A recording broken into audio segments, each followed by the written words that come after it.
Night City, as nice as it could be. And we see that there are these sort of vendors and stalls on both sides of the street. There is noise, there is cars flying by above your heads, and you see people on the streets sort of lying on the floor, playing music. Some are graffitiing walls.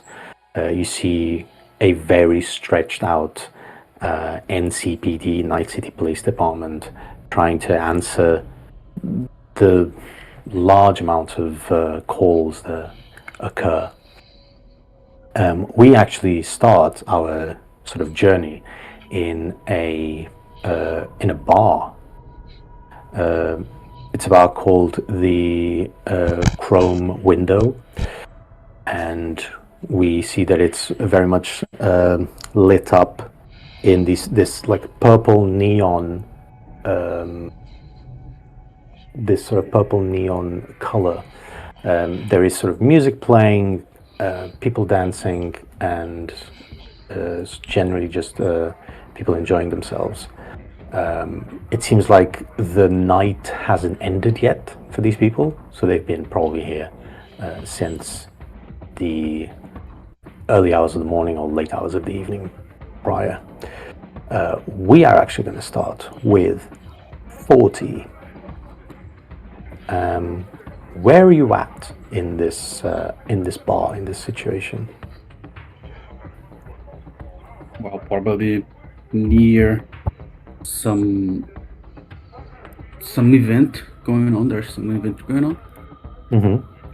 Yeah, there is sort of a like the remains of a concert that occurred.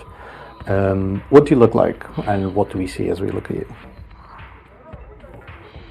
So 40, as I see here, it's a female. You can, it can be female, or you can be whoever you want. That's just a suggestion. It doesn't necessarily need to be like that. Okay, so it will be a male man that looks like a female. Okay. And he is wearing a pink shirt, like a latex pink shirt. Mm-hmm. And he have red hair and green eyes, and also pinkish lips, but does not look like he's using lipstick, but just his lips is a particular tone of pink. And he is enjoying the rest of the concert, and maybe talking to random people and looks like he's having a good time.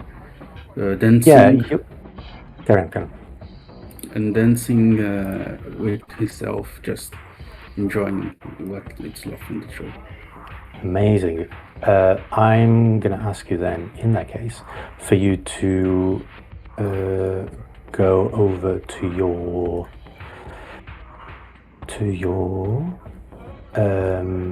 performance skills and roll me an acting, please.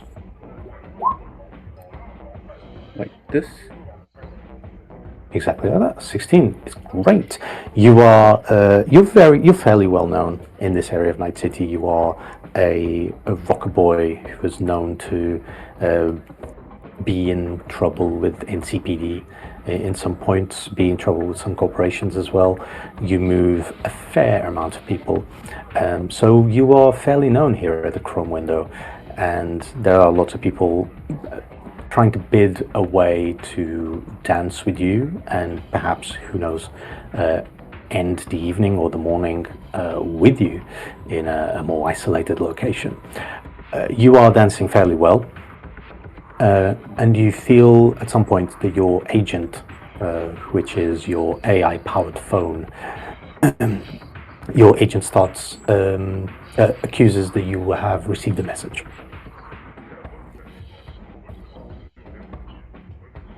My phone? On my phone? Yep.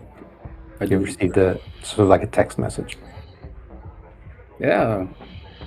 Pick up the phone and see what it's about. Great. I'm going to ask you to roll a streetwise. just to see if you would have the number of this person. It should be on social, if I'm not mistaken. Yeah. 15. Right. 15. Nice. You would know, you would have the number of this person. It's a fixer, so someone who arranges jobs, someone who has arranged a job for you before. His name, since you've all played the video game, you will know this. The name of the person that has messaged you is Dexter Deshawn. And the message simply says, Freedom called, and she has a delivery, and then a set of coordinates. I will say with your 15 streetwise, you would know what this location is. You know it's a bar, and you know that you are meant to meet up with him there if you want the job that he's offering. And he gives any detail about the job? Sorry, say that again? He gives any detail about the job? Nope. Just there's a job. I'll say with your 15, you probably Dexter likes to send these sort of cryptid messages so that so that there are no net runners that can decipher what's happening. So you, from reading and from sort of recognizing from having had conversations with Dexter before, you would know that this is a delivery job. You are going to put something somewhere. Right. So do you wish to go? As I already know the location that I used to meet, I will just delete the message and go right for the delete the message, and you leave the Chrome window in the direction of the coordinates. We sort of cross the city, Night City, a little bit further, and I'm gonna ask, actually, where might we find Torch?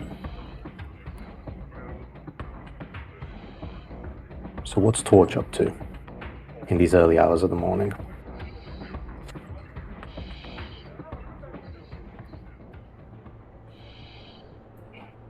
Oh, sorry, is that me? Yeah, that is you. My bad. Does my name have to be Torch, or can it be something Your else? name doesn't have to be Torch. It can be something else. What do you want it to be? You can be named whatever you want. Okay, cool. Okay, then I'm going to say my name is Asabe. Is what, sorry? Asabe. Asabe, yep. Great. Yeah. And I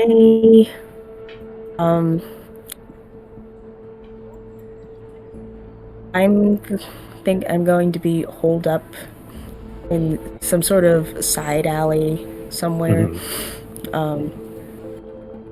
Like not too far from the main from like, I guess, main streets, but Yep. also easy to look past. And I'm sort of short-ish. I have bad posture, like kind of like hunched over a lot. My hair is wild and fluffy, dyed like bright computer screen blue. And one of my eyes, from the cell phone implant, has turned sort of like the sclera has turned a little greenish. And my irises are brown. Nice. And I'm wearing I think in contrast to the rest of the city, I'm sort of wearing like more sort of like nature pathway sort of clothes. Like my clothes are actually made of non-synthetic material, like So like leather and linen, stuff, linen and leather, leather. yeah, stuff like that. Wearing loose pants, leather vest. I have two leather gloves, and the left one has has fingers that can come away, so my cybernetic hand can Yeah. turn into my tools, work on whatever. And I'm Nice. fiddling with something, like hunched over some sort of invention, ignoring everything else going on around me. Yeah, I'm going to say that you are sort of like hunched over. You managed to get yourself to a sort of covered up alley, so it's not raining on the invention that you've moved in. I'm going to say it's some sort of like drone kind of thing that you've sort of MacGyvered your way and sort of like putting together, and you just grabbed a few more bits to probably put it to work. It turns on now, which is an improvement from the previous evening, but you feel like you are still a little bit ways off to get it to actually work. It's tough to get stuff to work in when you're just dealing with scraps, but you are getting there. Asabe, as you are working on this thing, you hear the noise of people passing by on the main street, and on your cybernetic eye, on your HUD, as it were, on the top left corner, there is a message pop up that appears. Roll me also a streetwise, please.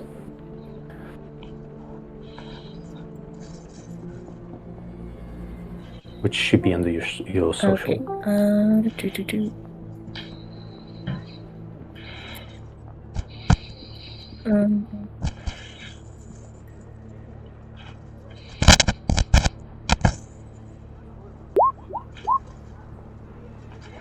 Woof. 10. Yeah. The number is it's not blocked. It's like it's just unknown. If you would like, you can try and hack your way into the number to try and figure out who's it from. It will be a tough roll, but it is possible. Or you can just open it however you want. Oh yeah. What's Do you want to try to hack your way in? what's the roll for that?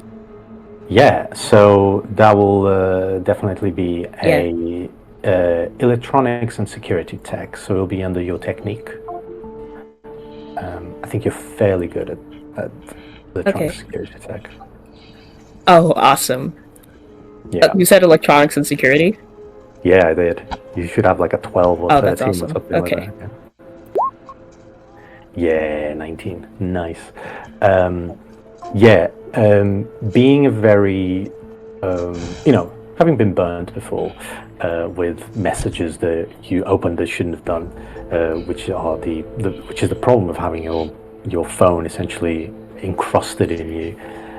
You immediately, very quickly, whilst sort of you're working on the drone still, you start working your way through some basic hacking, and it doesn't take a lot for you to figure out who this number belongs to. This number belongs to a fixer called Dexter Deshawn. You know him to be a fairly up and coming fixer in the city. I will say, because you failed your streetwise roll, this is the first time you're dealing with a fixer of this renown, even though this happens 30 years before 2077. So Dexter is 30 years younger, so he's up and coming. He's not established as he is in the game, but yeah.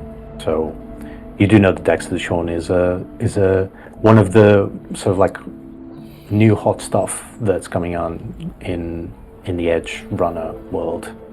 So getting a message from him pretty big.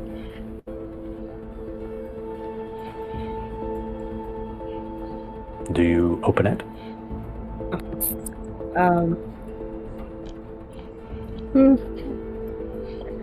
I almost don't really care enough to, because I'm just not really ingrained in the social lives of other people, or like politics and whatnot. But I think I'll open it out of curiosity. Yeah. So the message that comes to you on your end is Freedom called. She has a delivery. And then there's a set of coordinates, and then underneath there is a monetary value. There is 2,000 EVs. So you can assume that this is the payment for the job, which is considerable.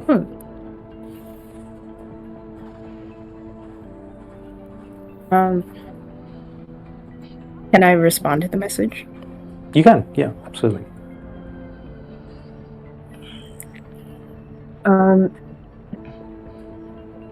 Okay. I'm gonna respond. How much was it again? 2,000. What's the currency called? 2,000 EDs? EVs. So Eurobucks. Okay. I'm gonna respond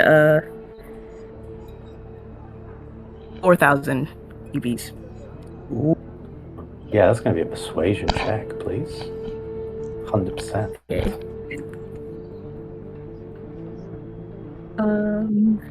I'll call this difficulty 13. Ooh. Okay. Wow, that was a crit. Nice. Oh my god. Very cool. You actually rolled 2 10s in a row, which is amazing. 25. So you send the message, and then there's like 3 dots for quite a while. I'm gonna say for like a minute or two, and then the reply that comes to you is tough crowd, deal. I'll see you then. Right. You pick That's up my your reply. Yep. Nice. You pick up your little drone, or your bits of drone, and then you off you go. And we sort of follow you over the shoulder for a little bit, but eventually we are going to turn away.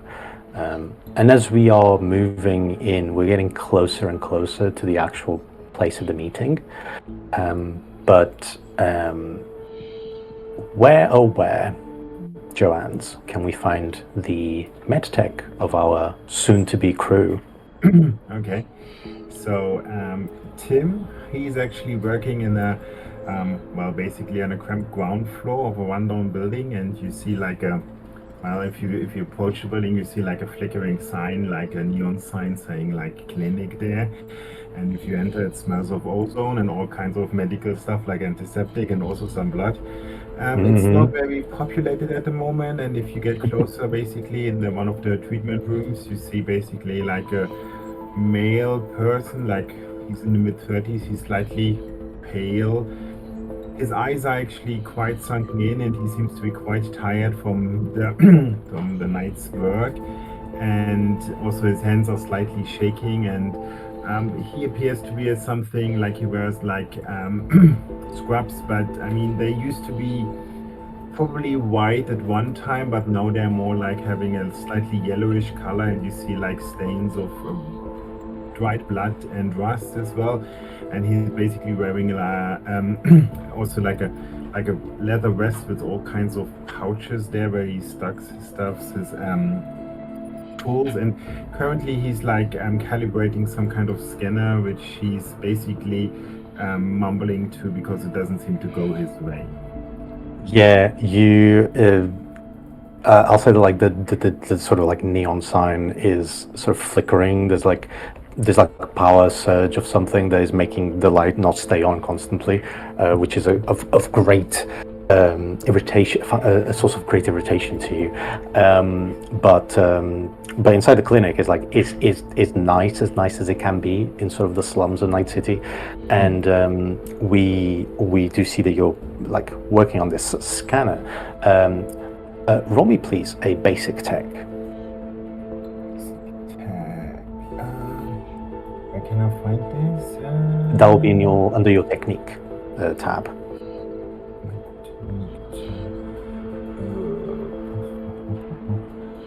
I can't find it. Here, technique. I have it. Okay. Basic tech. Here we go. Oh no, I just pressed the button that I shouldn't have pressed. What did you get? 15. 15, nice. Yeah, it is, this scanner is giving you a little bit of a problem. You can sort of get it to work every now and then, but then it's kind of like good for like 2 or 3 times, and then it just stops working, and you're not really understanding why. You figure that, you know, if you give it to someone who is a little bit more tech savvy, would be able to fix it, but there's just something that's escaping you. It also doesn't help that in the moment that you are sort of analyzing this, your agent starts ringing as in like you've received the message. You also have your agent in your body, or no? Yes. Great. For sure. So once again, you get it on like a HUD. You don't even have to take your phone out. It just appears that you have a message. Roll me streetwise, please. Let's see who knows Dexter, who doesn't in the crew.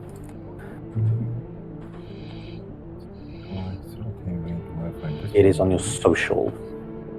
Okay, that's so many tabs. Okay. Thank Yeah, you. yeah. These character sheets are tough. 7. 7. Yeah. No idea who this number is. Have no clue. Just someone sending you a text. You know. I open it anyway. Yeah. You open it immediately. Yeah, it's a text saying, much like for Asawe, it says, Freedom called, she has a delivery, 2,000 EVs and coordinates. Yeah, I think I take this as a nice change of pace, so I put down my scanner, swearing at it under my breath, and then basically I get my stuff ready and I don't know, and leave the clinic, lock it up properly, put up a sign closed, and then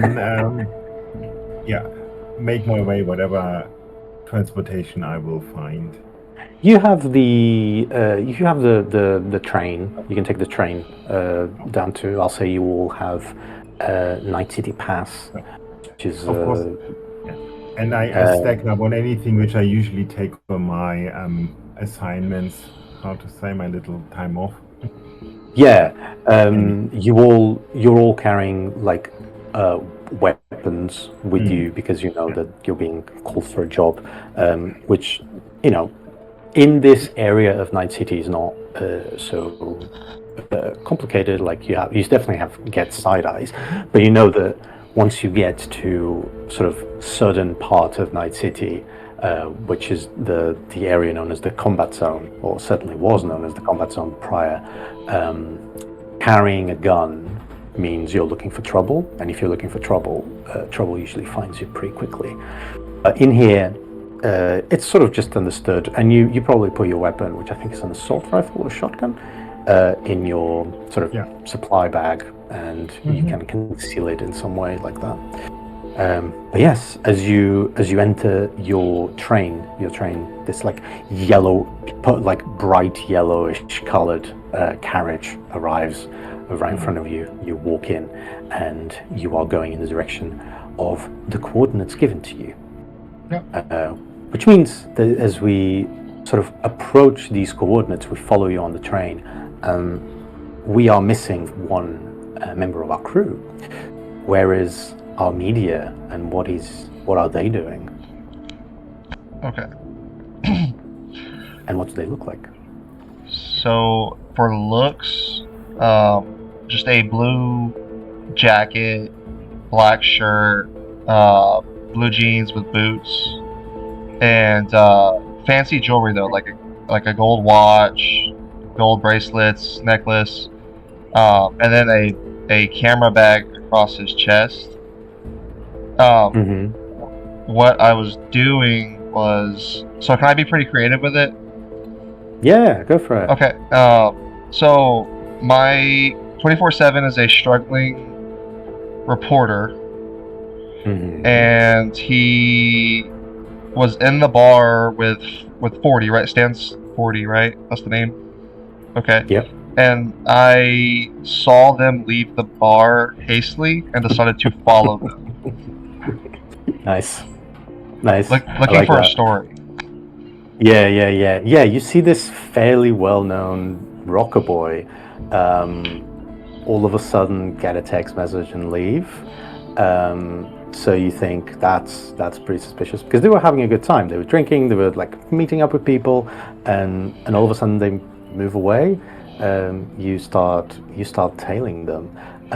In that case, 40, I'm going to ask you to roll me an awareness check or perception roll. Sorry, I have too many systems in my head that all use different things. So this will be a perception roll for you, 40. And then for good old 24/7, I'm going to ask you to go under your body and roll me a stealth. So it'll be a contested roll.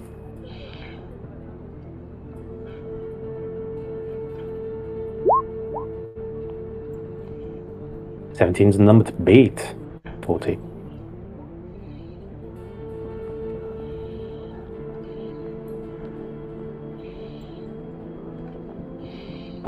Stan, are you there? Yes. I'm just not finding where. Should be under your awareness skills.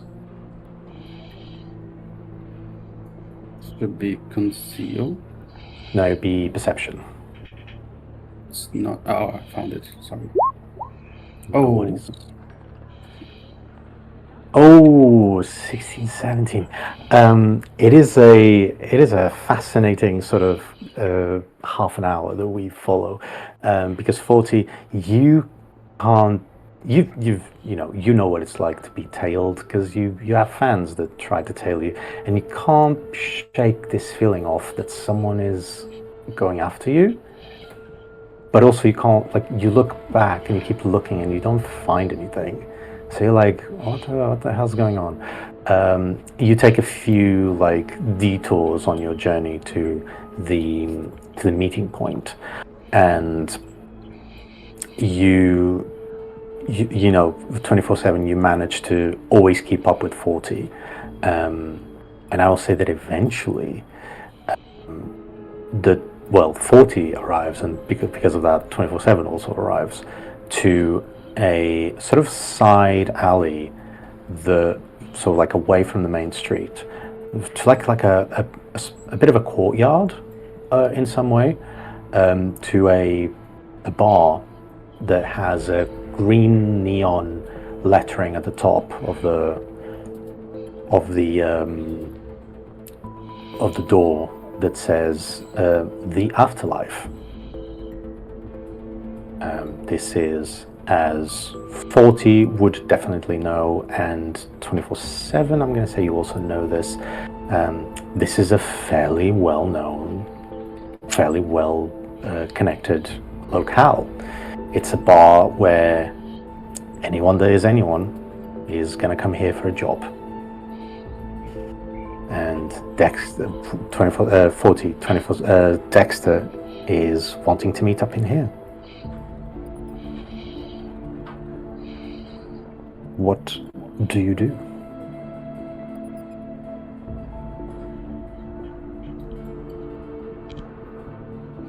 Are you filming any of this, or are you just taking notes so far? Yes, I'm filming and taking notes. I guess my next big story is going to be on edge runners. I guess. So I guess I would enter with, but stay behind, kind of. Okay, yeah. As you're like, there's no one really barring your entrance. There's sort of like an understanding that if you come to the afterlife, you probably have business in the afterlife, and if you don't, then there's sort of this perception that if you stay too long at the bar and don't do anything, is because you're definitely here too much. Oh, as you sort of walk in, you see that there is this massive bar counter at the center with, again, the letters Afterlife written at the top, and there is long there's just like small not like very public rooms on your left and right, and then to the very end you see that there is slightly more secluded areas which are for the real big names.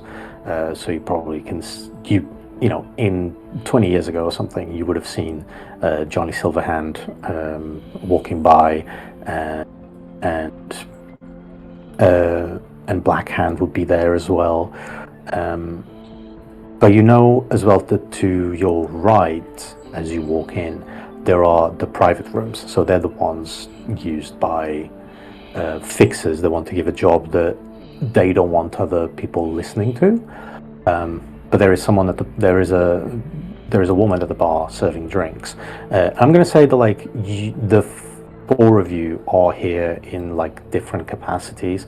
I'm going to say that Tim and Asabe, you do see at some point that a rocker boy that you have heard of called 40 walks in, and is also he's probably, I'm going to say at this point, he is probably the most well-known person at this time in the morning that is in the afterlife.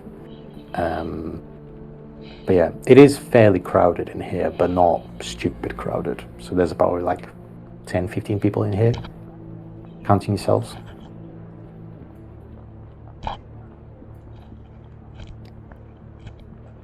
Anyone want to do anything or interact with anything? If not, I'll move forward. Where am I abouts in the bar? Sort of whatever you want. I'm sort of picturing the Asabe and Tim were sort of a couple of chairs from each other, but having a drink at the bar. But you can be somewhere else if you want. Okay. I think I'm gonna sit at a table a little ways away from the bar, as far away from any other person as I can get. I came in with my little project tucked under my arm. Yeah. And I sit down at a table and I immediately go back to fiddling on it. I don't really care to talk to anybody else or look for the guy who texted me, because I assume he's going to come to me. That's a good assumption. And the thing that I'm working on is I'm actually repairing it. It's not something I invented. It's a little drone type of sort of like AI droid kind of guy, like a companion that I've had. Nice. And he got damaged somehow, and I'm trying to fix him up. I think right now I'm trying to reattach his eye. It's I guess like a little camera optical eye that he has. Yeah. Nice. Tim and 40, what are you up to?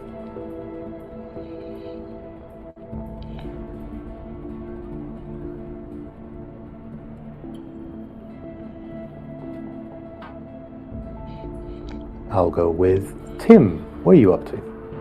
Yeah.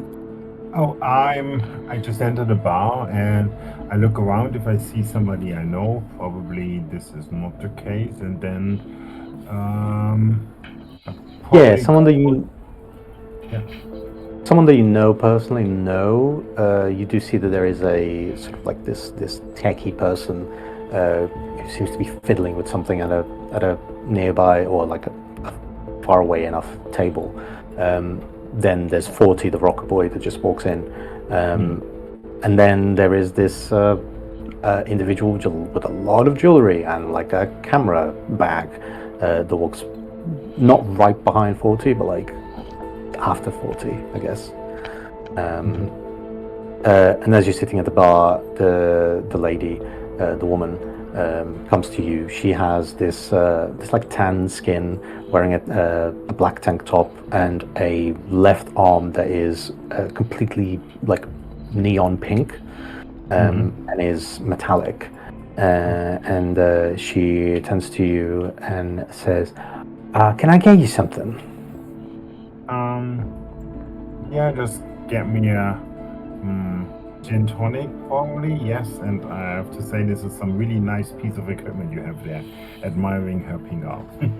Oh well, thank you. Yes, it was. It's a very nice present from a long time ago. It's nothing special, but it does the job. And you see her hand and arm like completely turn in a way that a human arm can do. And she's still looking at you, but she like grabs a bottle from behind her, and then like flips everything again. And the bottle never really the bottle relative to the ground never moves, never turns, but like she just moves it because the rest of the arm completely like bends and crackles in ways that shouldn't be possible. But it is because it's a cybernetic arm, and she starts pouring you gin and tonic, basically. That's a neat trick. Yeah. Yes, I'm trying to get 2 more put up on my shoulders so that I can just grab many things. But I saving look up at for her that. and say, that sounds interesting. Yes, please do. And do I actually know who I am supposed to meet here, or is it? Because it said only coordinates, so. Yeah, you sort of get the assumption that someone will call you when it's needed. 40, what are you up to as you walk into the afterlife? He enters into the bar, and first thing that he does is try to see if he knows anything, if he knows anyone. First thing is to see if the contact is there. Roll me a perception check.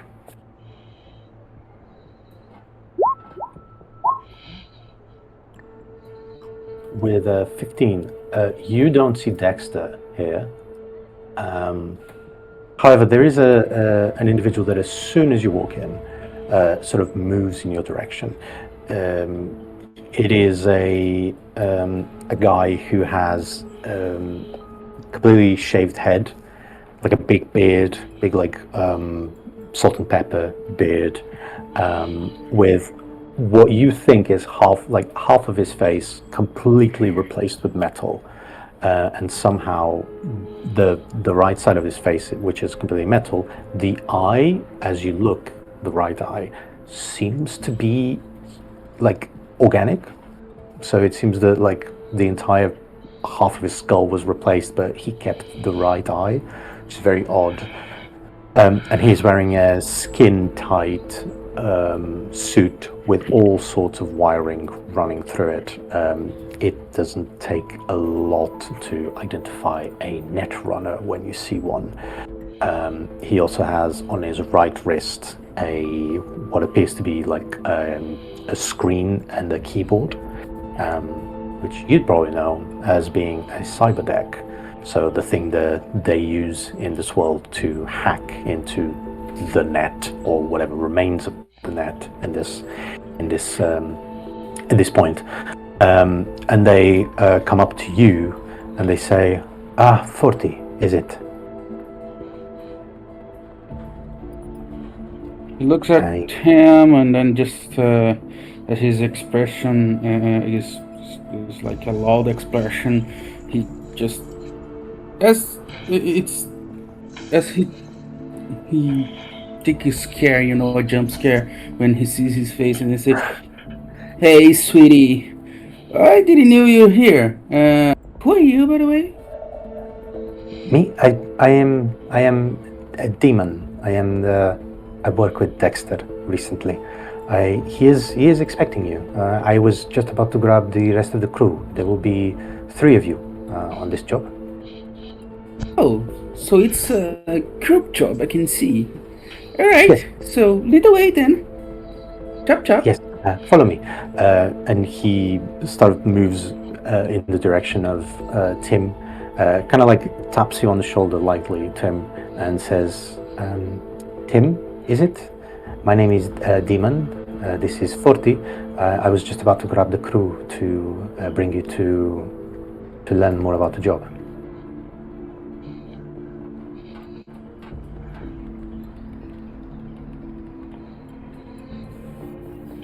Sorry, was it me? Can you see? Say again? We're talking to Tim at this point. Yeah, I will join you. Sure. Great. And then moves up to the table and lightly taps on the table where Sabe is sitting and says, "Excuse me, are you here for the job with Mr. Deshawn?" I don't look up. I'm still engrossed in my project. Very well. Mrs. Abe, is it? We're here for the job. We're about to do the briefing. Oh. And then my head snaps up. Bakataya, my friends. And Okay. then I see all the people clustered around, and I start to get a little claustrophobic. I was under the impression this was a individual assignment. Oh no, it is quite a big job, and it will need to be a group. But it's good. You can watch each other's backs.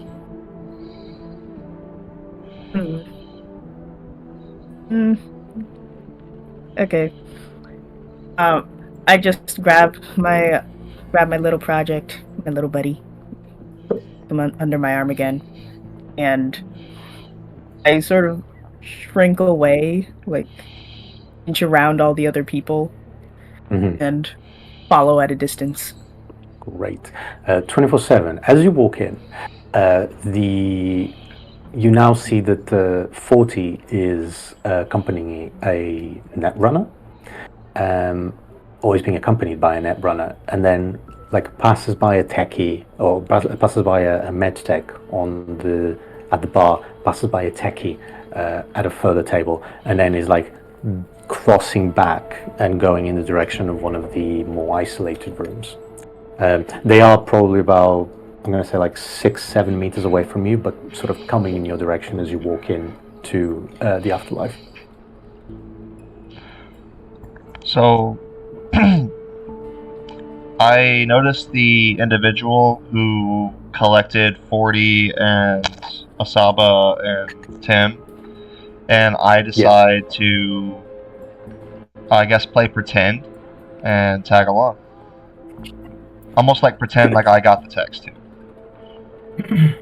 Are you sort of just trying to join up with the group, or are you trying to interpel this person and talk to them and be like, I also got the text?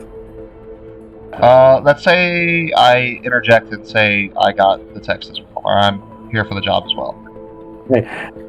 As you as they are walking past you, you kind of just step in front of them and you say, I'm here, I also got the text. Roll me please a persuasion roll, and whatever you roll, add 4 for your credibility. Okay.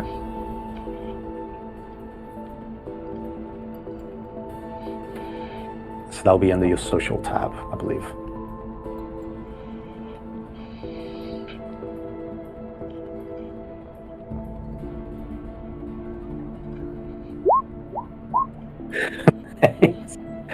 So 24.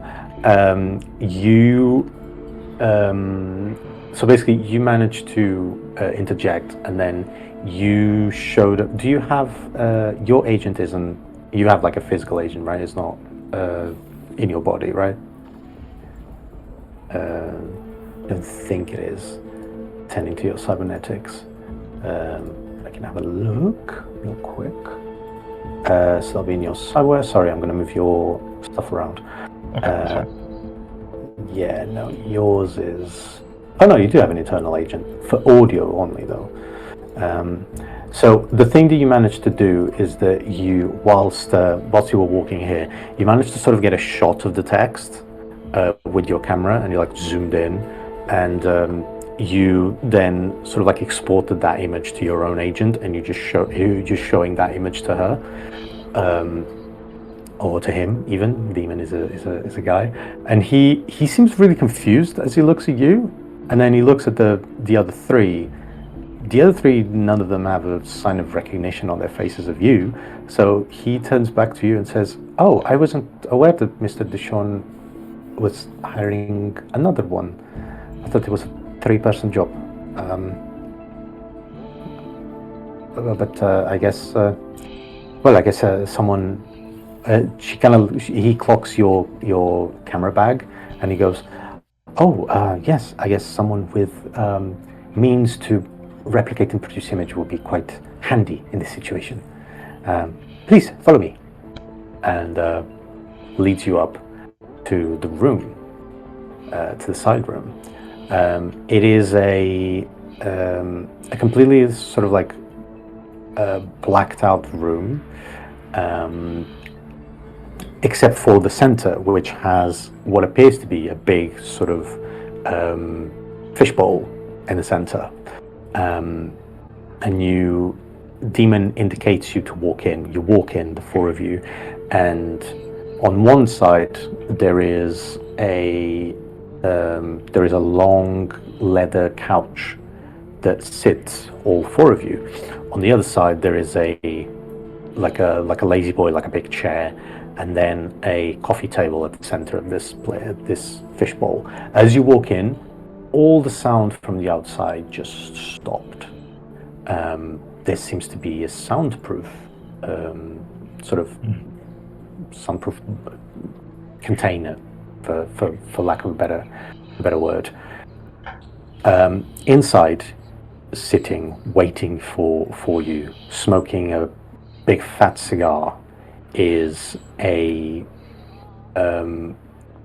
black man who is very well built, very muscular, wearing this like skin tight sort of lycra tank top that is red. He has his right arm below the elbow is completely cybernetic and is golden. He has a big afro hair, wearing sunglasses, smoking this cigar, which is producing smoke that is essentially occupying this entire room.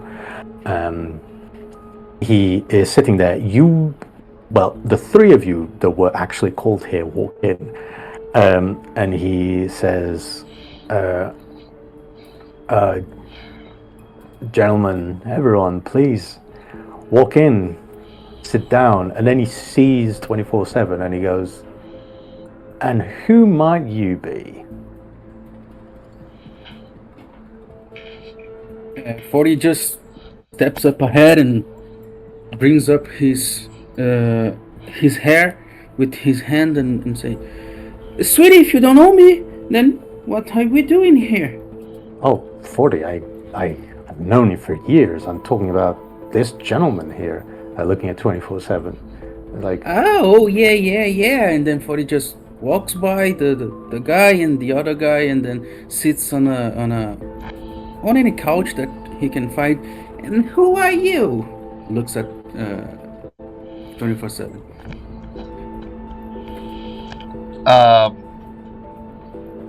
I look at Deshawn and I say, "I'm here for the job."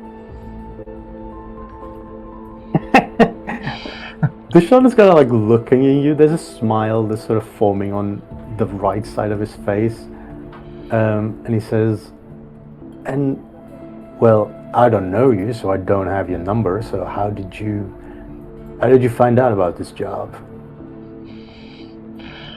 Unimportant. I'm here to help, and I'll do it for less than half pay.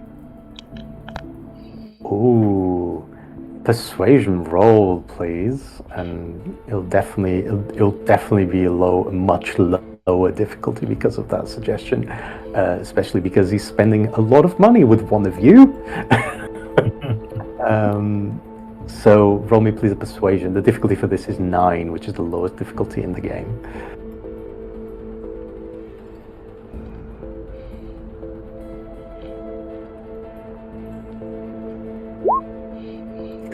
27 with a crit. He goes, well, I'm not one for deny someone who wants to make a name for themselves, so less than half pay it is. Sit down, boy. We're about to bring good news to the people of Night City.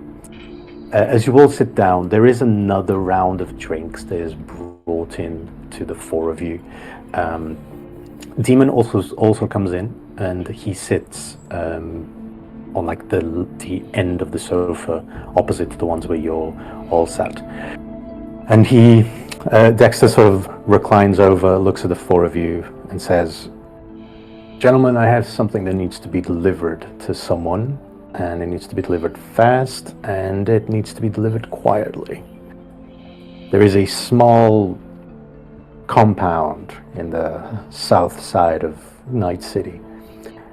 They require a little box of a client of mine. I need you to go in, put that box in the center warehouse, and then leave. Simple job. Doesn't need much.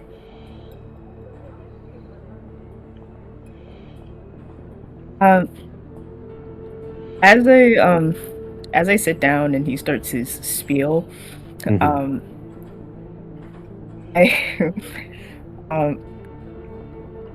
I think I immediately go back to working on my drone. But as soon as he says that he needs people to go in and take something, like, where do my abilities play into this? I don't really have time to waste on athletics. Well, your abilities. Is Asabe a man or a woman? Or what pronouns do A you woman. use? Cool. Your abilities, Ms. Wasabi, come in the manner of, let's say, activating the merchandise. You see, this little case needs some breaking into and some activation once it's in place. It is something that is very near and dear to me, and I wouldn't give it to anyone who doesn't know how to handle their tech stuff.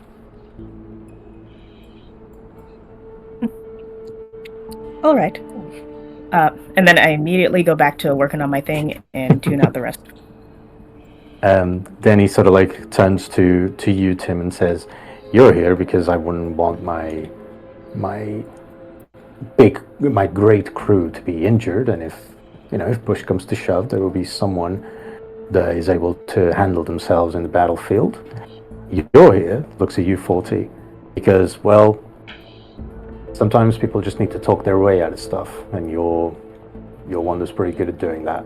And then turns to you 24/7, and you're here because you want to be.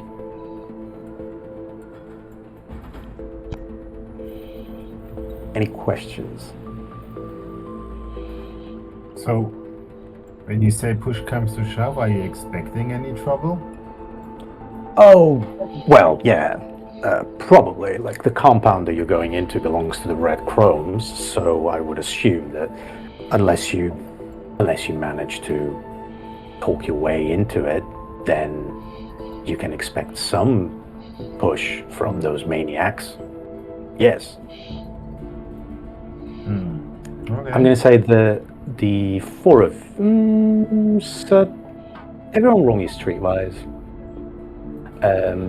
And I will say 24/7 can definitely add their roll ability to this, so it'll be a +4 crit ability.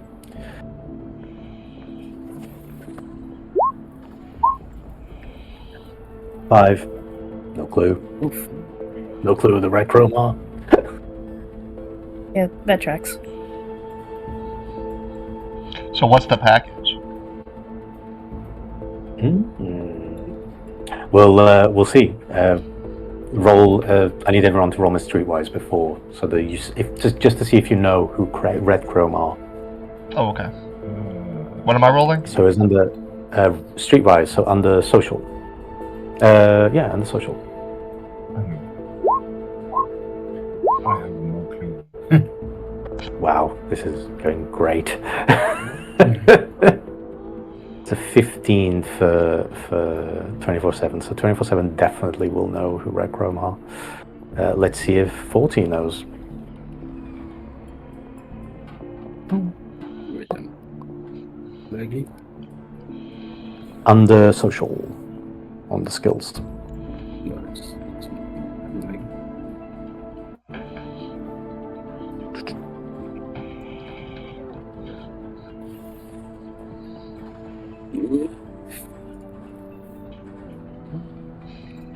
things to see. Just yeah. So 24/7 and 40 both know who Red Chrome are. So our tech and our med tech, yeah, never really heard of them. I'm not quite sure that Sabe even heard what the job is after it was said we just needed to activate the merchandise. And they're like, okay, fine, that's my job. I will say then, Tim, you are sort of looking and I guess nodding knowingly to like, oh yeah, Red Chrome, of course, that tracks, having no clue who those are. 40 and 24/7, on the other hand, you do know who they are. They are individuals that have a very pro-organic speech.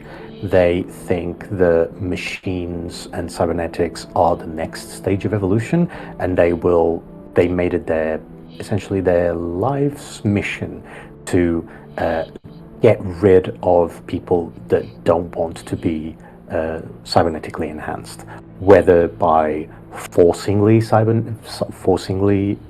placing cybernetics on them or just straight up killing them. They are essentially like cybernetic religious fanatics. They're not nice people, to say the least. So the two of you recognize this as being some sort. They are a gang. Red Chrome are a gang. So you do immediately. The two of you recognize this as being some sort of gang warfare, a gang warfare play. So yeah, go ahead. I was gonna say, so 24/7 looks at Dexter Sean and says, "Still from the Red Chrome with this crew," and I start laughing. Well,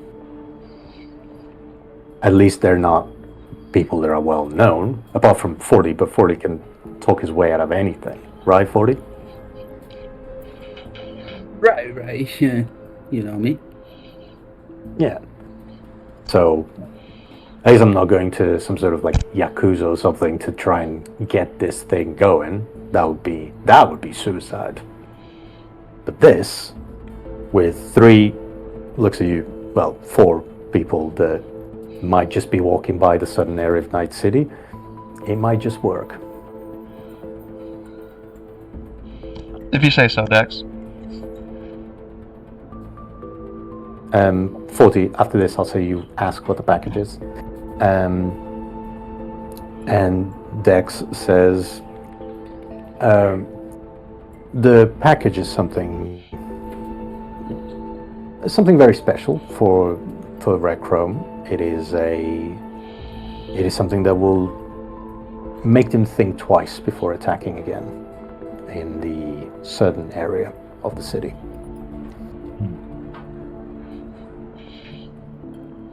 So, are we all in agreement? Can you repeat? Yeah.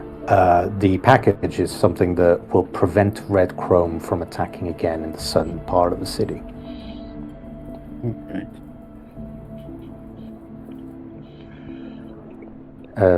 he then looks at you 24/7 and says, and since you're here and you seem to have a nice little camera on you, if you could film, well, not film yourselves obviously, but if you could film the event and then pass me on the footage, that would be deeply appreciated. I will even throw a little bit more eddies to you. Oh, I intend to. Great. So, the job is simple. You take this, and he presses a button on the corner of the table, and the center of this table opens up, and there is a platform that comes up with a sort of like a military grade box crate that comes up. All of you notice the markings and the branding of this case has been scratched off. If you wish to try and figure out what that is, you can try and roll for it. If not, we can move on. I'll say as the table opens up, which my drone thing was on, I'm like startled because this is the first time I'm coming back into the conversation. Yeah. And I snatch my drone off and I see the thing. And yeah, I'll try to figure out what it is. Right. I would also like to try, because maybe it's something dodgy, biological, I don't know. It's almost certainly something dodgy. So yeah, let's try and figure out. So this will definitely be something like a I'm gonna say you can both roll different things because you are both you both have sort of different abilities. So Tim, you can try to roll me a I'm going to put this under paramedics, just to see if you can figure out, just from the shape of the box, what that might be. Especially if it's something like biochemical or something. Whereas Sabe, you can roll a. It's going to be an electronic security tech, because you're trying to figure out. You're trying to figure out sort of the security on this box, and try to deduce what it might be from that. No. So that was a crit fail, but still a 13. So the way the crits and crit fails work in Cyberpunk, in case you want to know, is when you roll a 10 on the d10, the dice explodes. So you roll again and you add the second result to the first one. But if you roll a crit fail, if you roll a 1, you then roll again and you subtract the second roll. So that's why you have a 17 minus 4, which gives you the 13, which is pretty cool. But a 13 isn't enough for you to figure out what that is. It is deeply secured, you know that, but you can't quite figure out what it is. However, Tim, with a 17, the shape of the box and the security that seems to be placed upon it, and quite frankly, the fact that as the table opened up and the box came in, you saw dry smoke coming up, so it probably means that the interior of the table works as a refrigerator of some kind. You immediately get all the red flags of like, this is a chemical weapon of some sort. You don't know more of that, but this is a chemical weapon of some sort, and it's probably highly volatile because it is being like kept under 0 degrees and is just like very well accommodated, basically. So yeah. Is the casing cybernetic?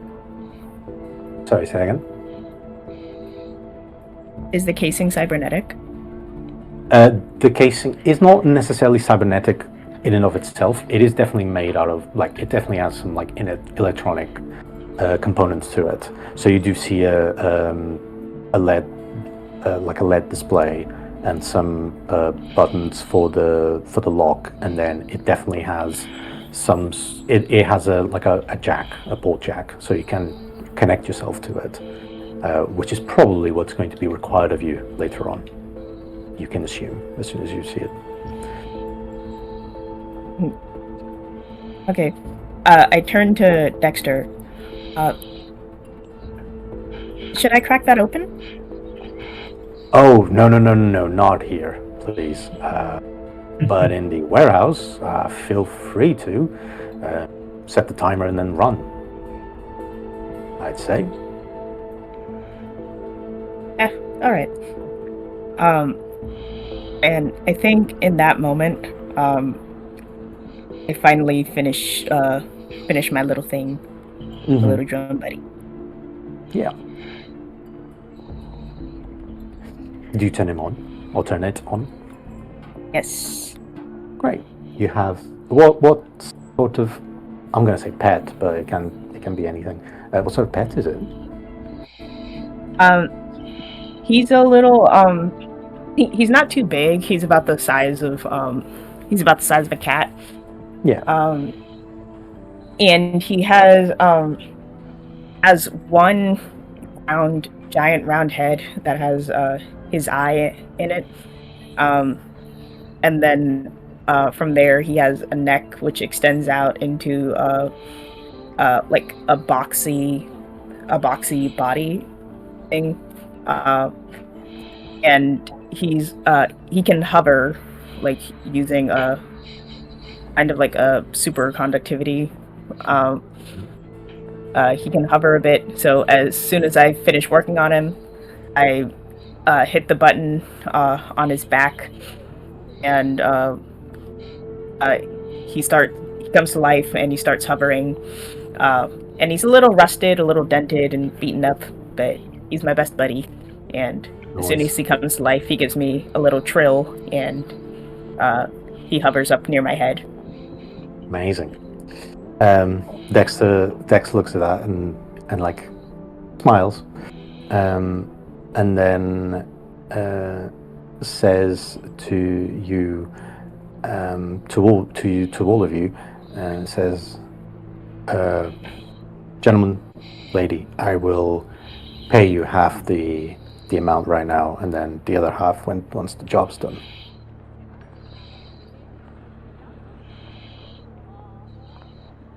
2,000 EBs, right? And I say that to everybody out loud. You see the Dexter goes, yeah, 2,000 EBs, the whole thing, and then I'll pay you all half right now. Whoever wants to can roll me a human perception to see if you find something going on Dexter's face. With a 25, for sure you will find something going on. Yeah, 40. As soon as Salvate said 2,000, you see that the 16... Yeah, with the 16 as well, difficulty would be 15 for this roll. So you definitely see that Dexter gets flustered by that, and he's like very quickly trying to deflect, to be like, no, it is 2,000, yeah, for the whole thing, for sure. You both get the feeling that something is off. 40, I'll say, because you rolled a crit. You got from the intention of the conversation between the two that there's been a price negotiated between the two of them.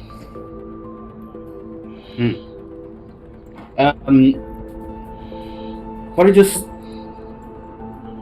leans in the couch that he's in, and then put his hands on his face, looks at Dex and says, "Dex, love, this will not make us killed, right?" This will not make us what, sorry? Killed. You see that Dexter turns to you and says, 40, honey, what have I ever put you in a situation where you might get killed? It's just red chrome. You go in, you say your lines, and then you come out. He'll be fine. But okay, if if you're feeling pretty hard about this job, I'll throw all of you, and then looks at Asabe as if saying not you though. I'll throw all of you an extra 1,000. How does that sound? 24/7. After Dex says it's just red chrome, go in and out, starts laughing and mumbles, "Just red chrome." He's mumbling to himself, just red chrome. This guy. Look at this guy.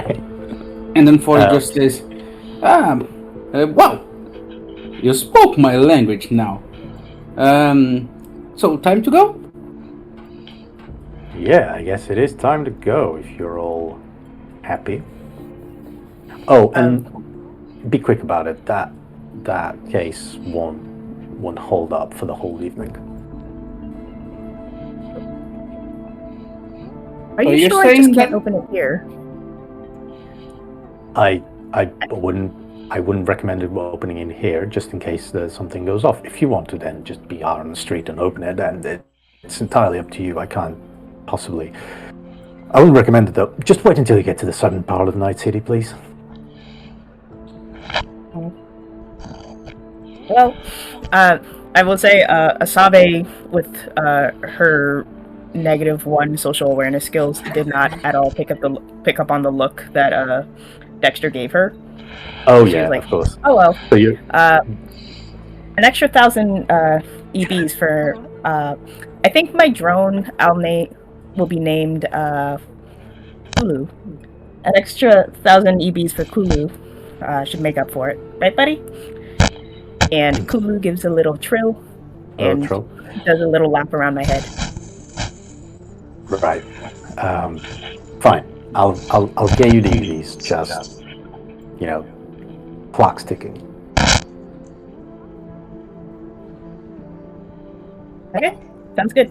And then I'll just turn around without another word and walk right out, not even looking to see if anyone's following. Yeah, And Freddy we- just give a yeah. little fast steps, so he can grab Asabi, and then he passes to the left on Asabi and looks at her little drone or something, and say, "Wow, beautiful pet! I loved it." Lou will give a little trill and nuzzle up with 40. And I automatically like 40 because, as we all well know, anyone who any friend of our pets is a friend of ours. Of course. That is how it works. That is the social content.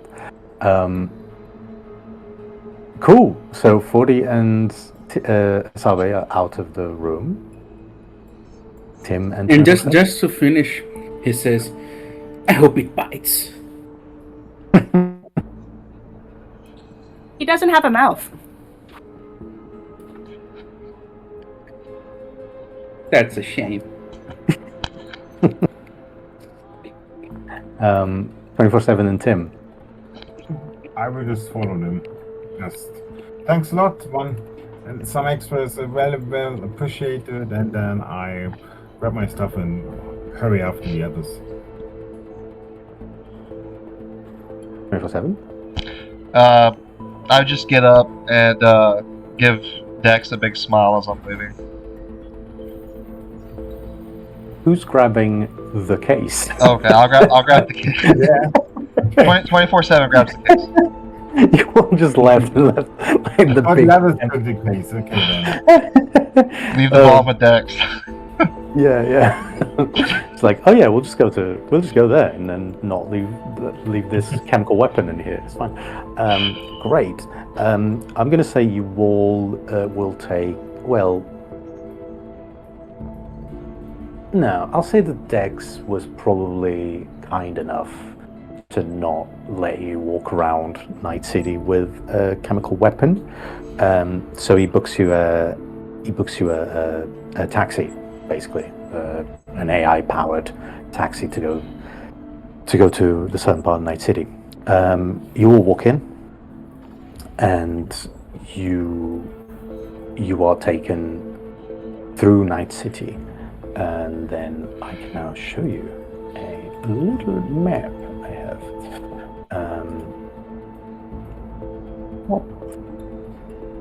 So you were all. So the place we were in was Upper Marina. So you're now driving your way down towards Little China. As you are driving south, you look towards the center of Night City to your right, and you do see like the old city center, the old corp center, all the area that used to be the richest part of Night City 20 years ago, that now is just a wasteland that got completely blown up by the atomic bomb that went off at the top of the Arasaka Tower. And you do see even though it's raining, the radiation has now encrusted itself in such a way in the atmosphere that the entirety of Night City, you can see now, because it's now like midday or something, the entirety of Night City has this red hue to it because of the filtration of the atomic particles do of the sunlight. And you can't help but find that in the wasteland that is the center of what used to be the City of Dreams, is quite beautiful in its own way. Kind of reminds you of a world that you have never met, a world where technology doesn't exist. And as you're driving with your cybernetics on you, with a chemical weapon with you, and on an AI-powered,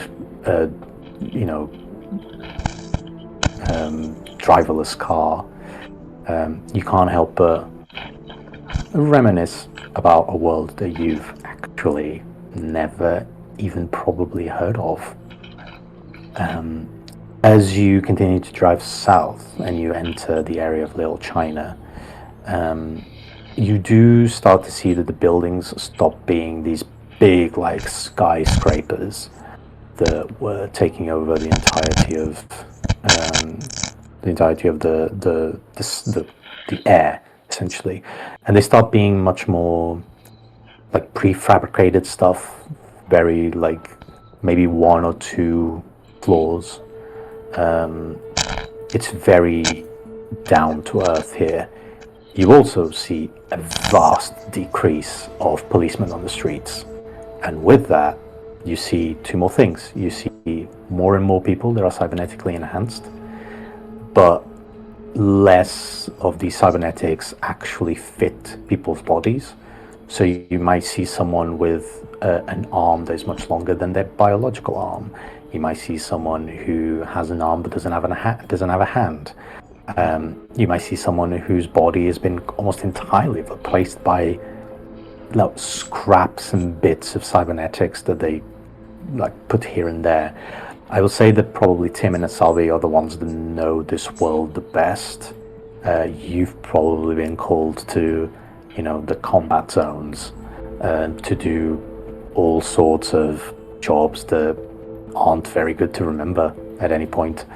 But job is a job, so you gotta do it. You gotta earn a living. And you see crime happening, right there and then.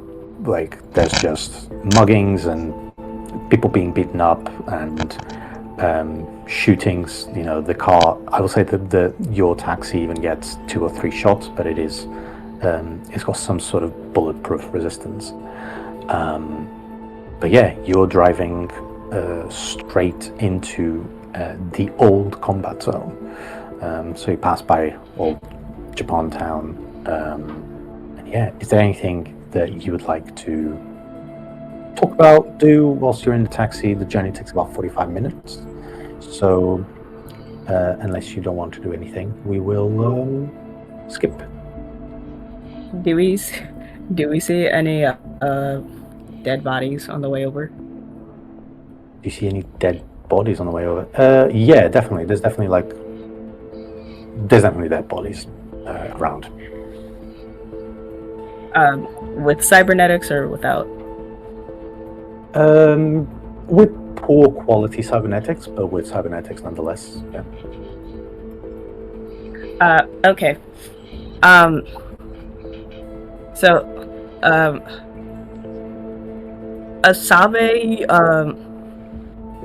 Asabe gets a lot of her technical tools from scavenging. Mostly, like she'll loot around after like huge gang blowouts, and like raid people's bodies for their cybernetic gear and their and their electronics. So I'll ask the taxi AI as we pass like a good group of like bodies. Excuse me. I have a request. Can we pull over very quickly? You see that there is a voice that like echoes through the whole taxi and says, "What is the requirement for the pullover?" Bodies. And then it kind of thinks through. No more bodies are allowed inside the taxi. Occupation is already above the average. No, not living bodies. Body parts, really. And not organic. And then there is another moment of thinking, and then the AI just goes, I am not qualified to operate as an ambulance.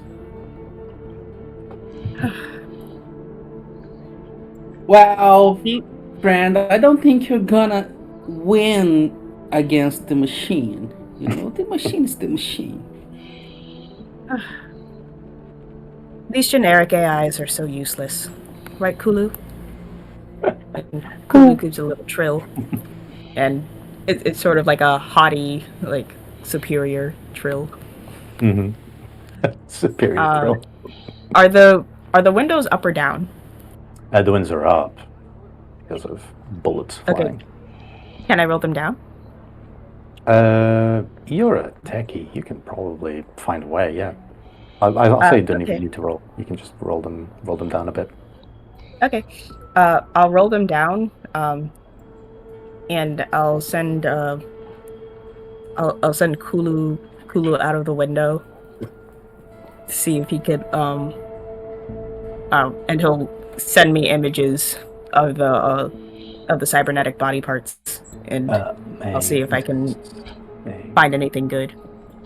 Nice. So since you opened the window, I'm just going to roll to see if there's a bullet that flies into the car. Oh. Welcome to Night City. So this would have been so I've rolled a 14, which doesn't quite beat it. It needed to be a 20 for this to hit. But I'll say as you lower the window, there is definitely a bullet that impacts the windshield, and you pull back out to send you some images of the bodies. Anyone else want to do anything else? Body just says, "You crazy girl! You want to die today?" And Asabe, who's well acquainted with the street and the nightlife at this point, doesn't really get it. He's like, "I'm not sure what you mean." And then she just goes right back to doing what she's doing. So she'll send Kulu out over to the bodies, and he's like analyzing them, sending her images and whatnot. How far can I take this? I'll say that as you do that, the taxi is not stopped, so it's like it's keeping on going. Like Luke can come back to you at any point, but yeah. Um, Apologies. And sneeze. I'll say that he can probably carry a. He's like a cat-sized. He can carry either one medium-sized cybernetic with him, so like a hand or a leg, or two small ones, so like an arm or leg, or two small ones like a hand or a foot or an eye or something like that. So you can store them essentially. I will say, if you want. Okay. Then I will be like, ooh, that one. And Hulu will, his eye, his optical eye will roll back into his head and then be replaced by like a laser cutter nozzle. Nice. And he'll saw it off of the body that he got it from. Very cool. And then an arm will come out of his back, scoop up the leg, and he'll sort of have to like book it to get back up to speed with the taxi. I'll say that it doesn't quite get up to speed, but once you stop, it will eventually come over to you. Okay. The journey continues, unless there's anything else from anyone else. Nothing much to add, but at this point, 24/7 has already started documenting everything. Nice. Roll me a photography and film, please. Roll one for it. So that should be technique, I believe.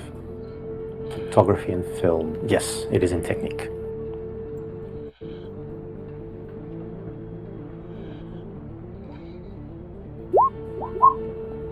12. What is the style of your reporting 24/7? Is it like a I'm going to throw a reference. Is it like a David Attenborough sort of style, or is it you're just filming image and then you'll put the sound in post, or like is it a vlogging? What is the style? Yeah. So 24/7 is like a pseudo wannabe celebrity, so he's trying to become famous, I guess, and so I guess it's more like a vlog. Okay, cool. I'll say with the 12, you're sort of in the car and you're getting shot at, and then the techie you're with just lowers the window and bullets are whizzing past. So you're trying to get this shot going.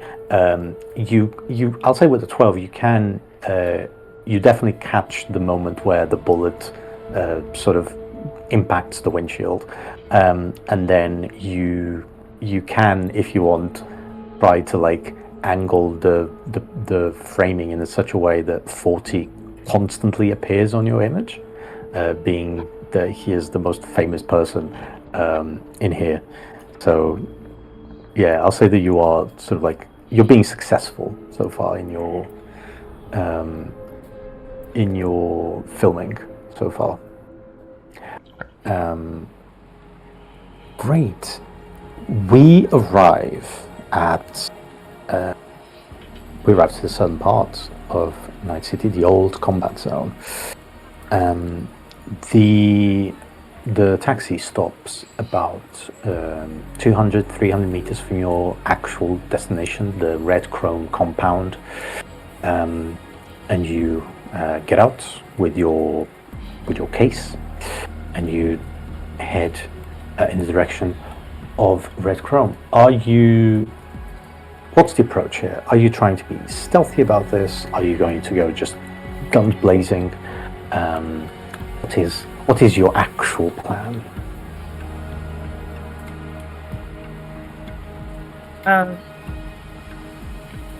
Okay, out of character. What do we see around us? So, I'll say as you approach the actual Red Chrome HQ, you do see that it's like a collection of You're sort of like in an industrial area at this point, right? And you see a collection of warehouses inside this big grated area, and you notice that there is some people walking by. There is a lot of cars parked here, like a lot of cars, like too many for this area. Something feels off is the first feeling you get. There's a lot of cars parked. There's a lot of people walking by, and inside of these warehouses, there just seems to be noise coming in or coming out of. You do see there in the center there is a bigger warehouse, which seems to be the one that Dex wanted you to place the case in.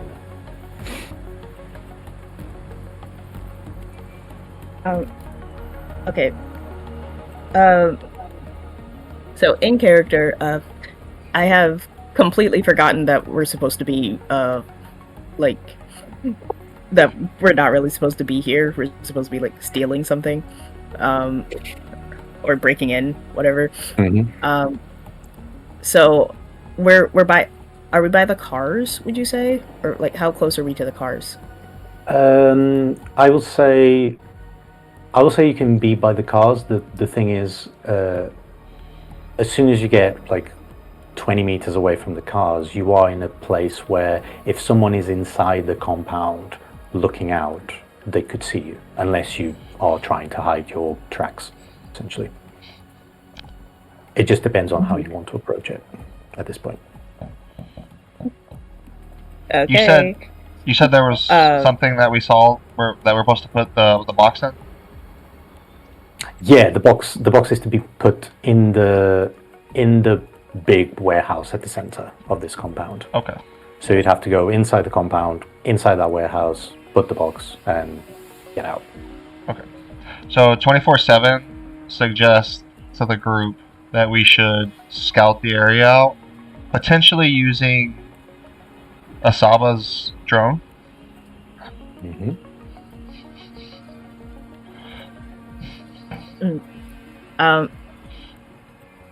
I'll turn to him and go, Scout? What for? So we can see how many bodies are in the warehouse? Oh! Like materials, building materials, correct? 24/7 puts his hand to his head. No, bodies as in red chrome members. Who? You know, the cyber gang, red chrome, the people that were here to steal from?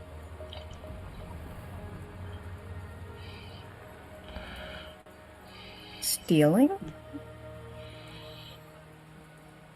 And at that point, she, I think she'll just kind of check out, and be like, if you tell Kulu to do something, he will do it. And then she'll turn on her heel and start walking up to the cars. Unless someone stops me.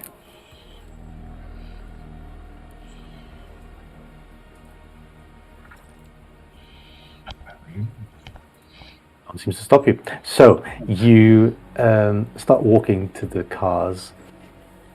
24/7, do you tell the drone to do a little bit of scouting around?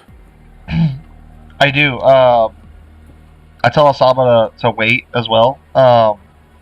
What was the name of the drone again?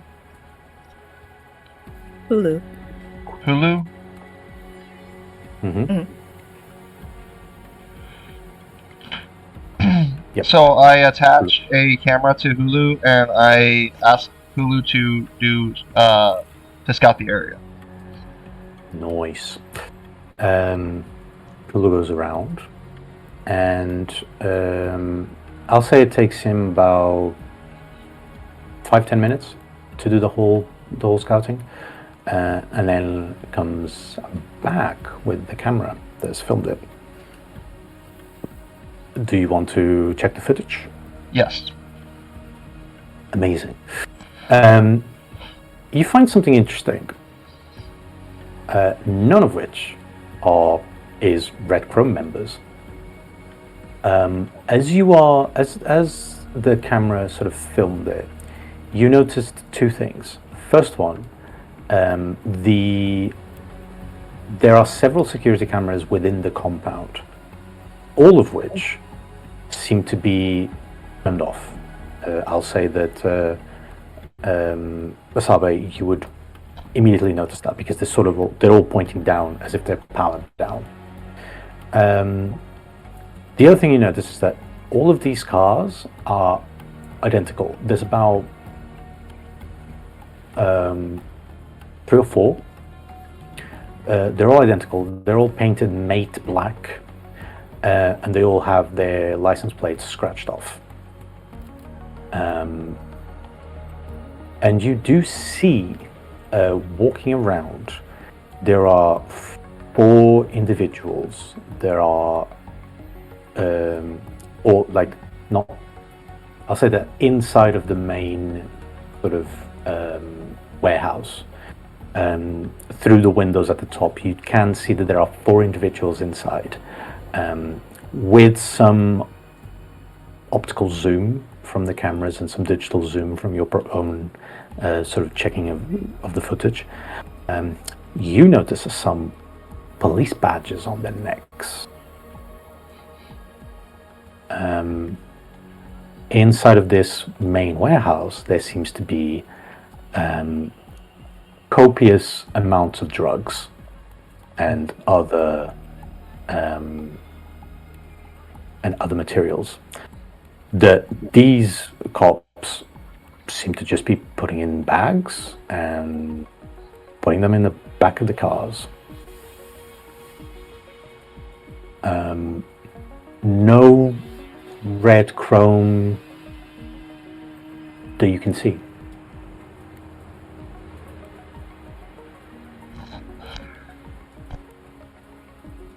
"24/7 says this. 24/7 says this just got interesting. I don't think Dex was completely honest with us." Dex never is honest.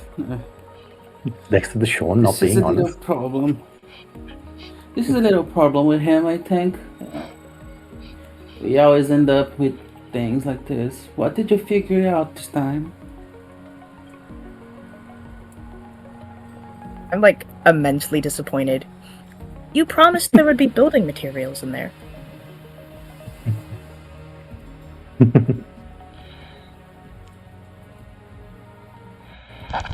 So, pointing my camera at the group, I ask, "Well, how are we all gonna approach this?" Love that. Well, I have a box. We delivered a box, right? Yeah. Where is the box right now? Is it like in the car, or do we just have it out? 24/7 has it. I believe 24/7 has it.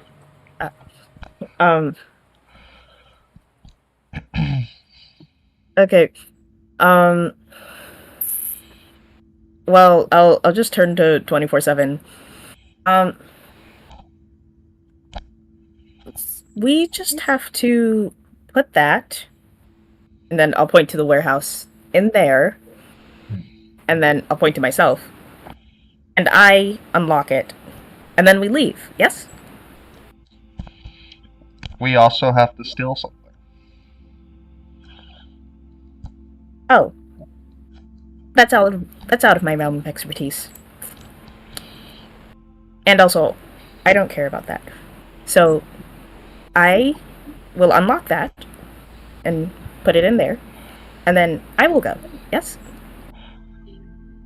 So who Me here too, is an me too. expert in stealing things?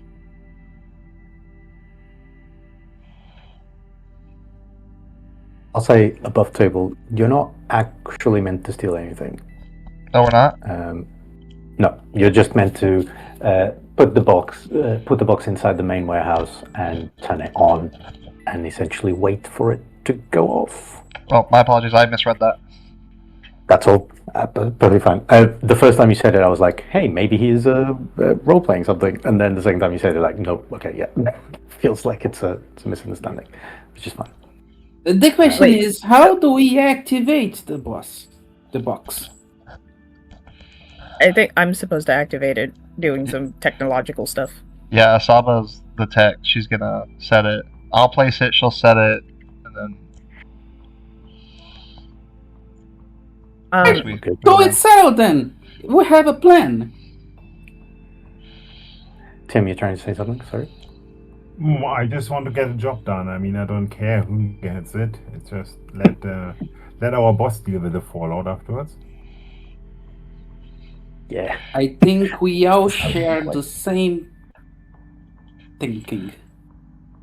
Okay, but we have several cameras, and we have. You said 4 bodies. Four police. Four Four bodies. police. 4 police inside. Yet you've seen at least 4 police, yeah. But there is also 3 cars. So How heavy is the box anyway? one person can carry it. I will say, if you use both hands, you can carry it at a normal speed. If you are only using one hand to do something else with the other, you'll be moving at half speed. If you want to share duties and have 2 people carrying it, that's also fine. You can carry it at normal speed with one hand each. It is up to you. But yeah, if one of you is carrying it with both hands, they can't really do anything else, like use weapons or anything, unless they drop it. So basically, connecting it to a drone would be too heavy. Yeah, the drone won't really be able to carry it. he's a little guy. Yeah.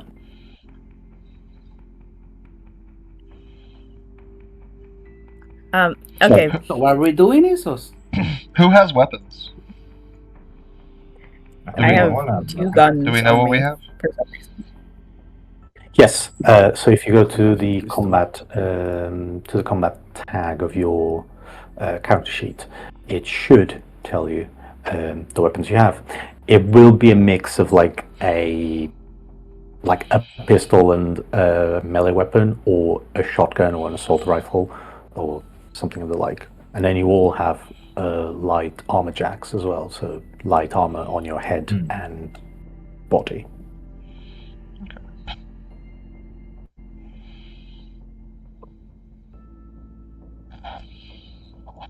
So are we doing it? Another thing that might be useful, for you to check is your gear, because I believe one of you at least has some flashbang grenades. I believe it's Tim, if I'm not mistaken.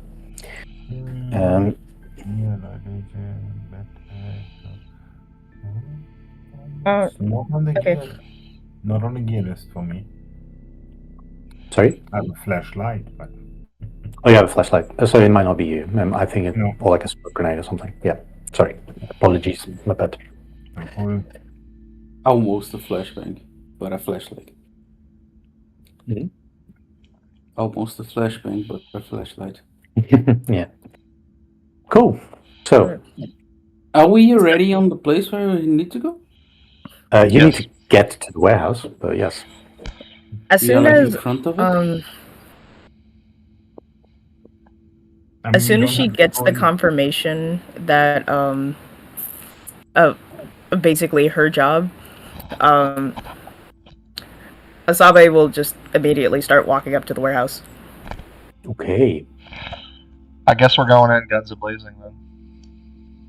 That's I our would like approach. to sneak. Well, at least we can try to sneak in. I mean, I'm happy to patch you up, but if it is not necessary, then I mean, maybe we can make a stealthy approach first, and then if push turns to shove, then I mean we can still have the guns blazing. But I mean, there are apparently some kind of law officers, and I don't want to be like the place swarming with more police.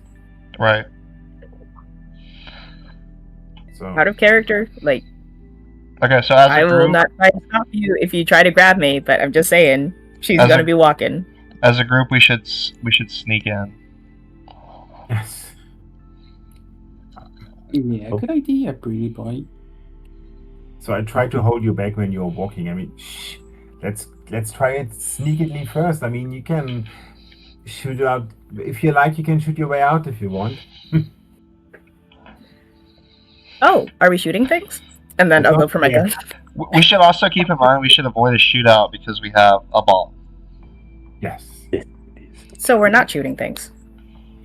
I hope You're all a not. very confusing group. Everyone roll me a stealth check, please. So Asabi can roll, or you can just decide to fail. If you feel like Asabi wouldn't go for the stealth, you can just not roll, and I'll consider it a fail. It is a group check, so Wait. Where's the thing? so it'll be under your Control? deck, Wait. under your Armor? sorry, Buddy. under your body skills. Body. So we have amazing crit fail. That makes sense. Wait, Yeah, actually? Oh my yeah. gosh. It was a crit fail for Sally. The dice tell the story as well. Yeah, you rolled a 1 and then a 7, so it's 12 minus 7. It's 5. Yeah, that makes sense. And then, but everyone else succeeds, so it would have been 2 fails against 3 successes. So good thing everyone else succeeded. So I'll say that I will say that this conversation of we need to be stealthy happens already inside the compound when Asabe was just walking in and ready to do all the damage. But Tim, you managed to actually grab her and sort of quiet her down, which is probably for the best. And you reach the warehouse. You do hear, you're at the door, and you do hear sort of voices inside. The voices are having a conversation about sort of the drugs they're grabbing and not really anything that picks up your attention tremendously. Apart from maybe one bit where they say something to the effects of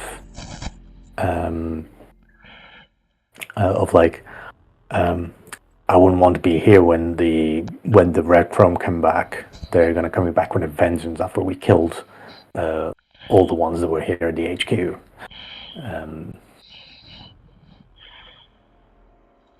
And another voice just says, "Yeah, so hurry up, chop, chop, and let's get out of here."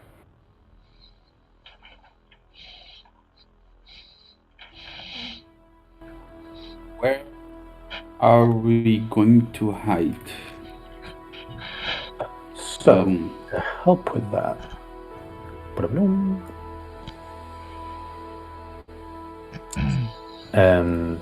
this is the situation we're in. So, you're all here. You do see, I think you will see two of these cops. There's one of them at the top over here, and there's one working in the ground over here. The two others you can hear, but you can't see, I don't think. So, so let's do it this way, so that we also get into exploring that part of the game. Let's roll initiative and see what everyone wants to do in which order.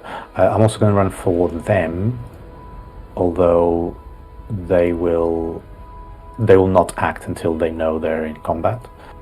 -3, amazing. So yeah, go on your character sheet and just roll initiative.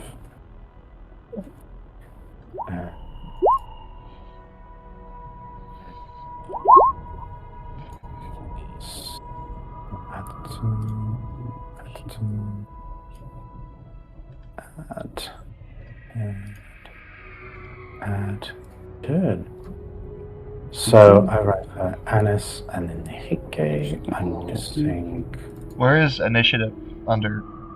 It's the very- big red. In Big top. red at the top of the. I was Okay. also searching for it, and then I saw big red in the top initiative. Yeah, Okay. it's one of those like sort of counterintuitive things. Yeah. Not a valid token was selected. Oh yeah, wasn't it? Okay, well, at the turn. So You wanted to send the results to the token, but you do not. do this. that's absolutely Like fine. that. I will add it. So we have initiative from Tim, which was a 9. We have initiative from Masabi, which was an 11.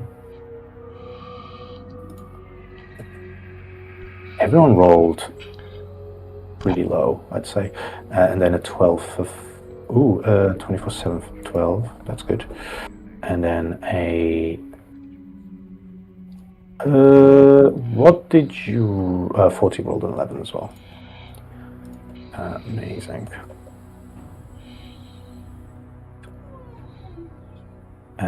Let's sort that out here. So 24/7, you're actually going to be first. What would you like to do?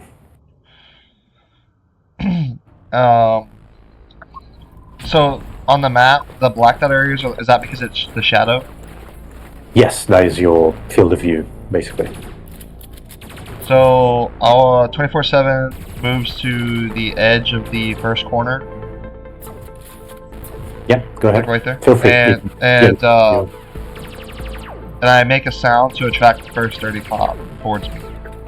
Cool. Where are you moving to? Sorry, you can move your token. Feel free.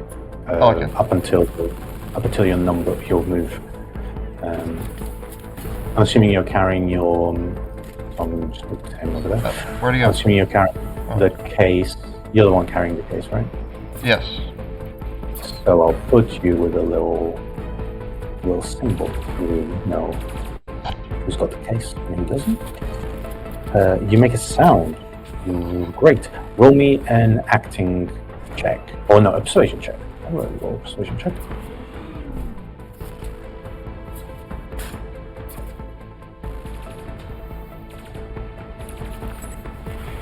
To sort of convince everyone to come to your Acting or side. persuasion? Persuasion. Sorry. 17. Nice. Definitely one of them has the typical video game, like, what was that? And then seems to will make a move towards you on their turn. Cyberpunk Red, we get an action and a move. So you've moved 1 square, but I'm assuming you're waiting now, right? Continue to wait 24/7. Great. In that case, we move on to Asabe. It is your turn. Okay. So I think at this. Oh wait. Oh, so we're up in this little corner here, right? Yeah, you're over here. Okay, cool. Okay. So.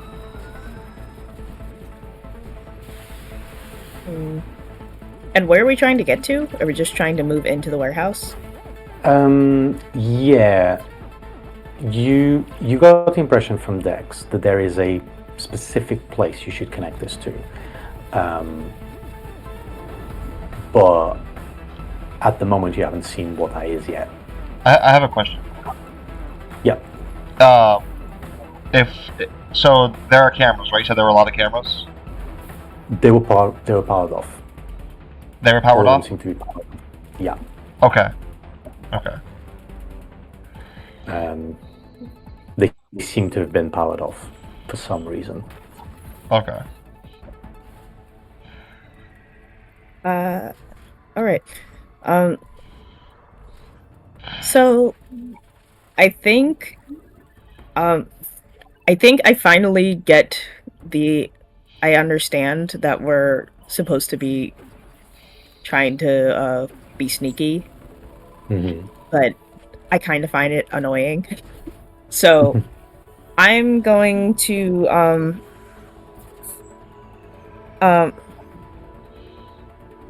I'm going to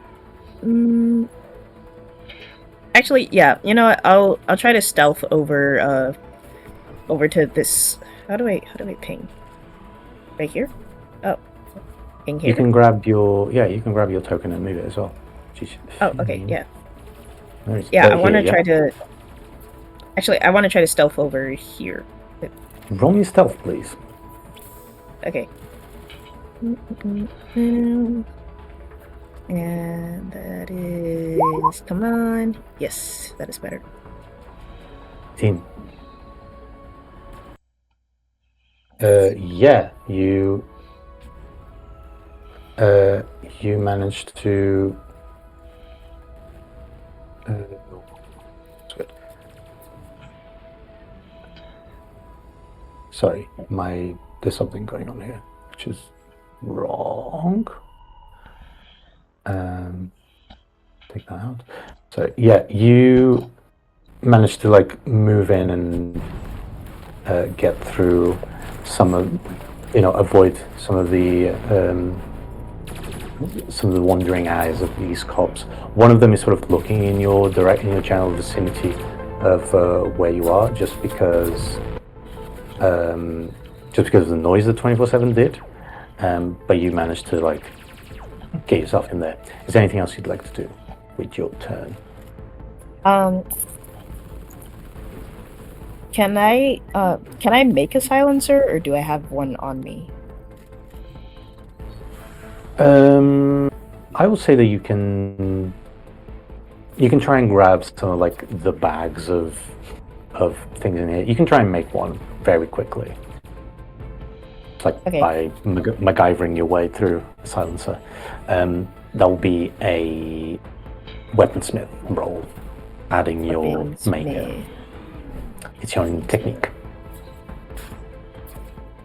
Oh, there it is. Yes. Great. Plus your 4 in maker, that is a 23. You immediately grab like a bag filled with like powder, and you basically put 2 of them inside. Put one inside the other, and then just grab some of your tape and like roll it across the tube of your pistol, and you think it might silence at least for one shot. It might be able to silence a little bit. Anything else on your turn? That was your action, your move. Just gonna wait. Yeah. Okay.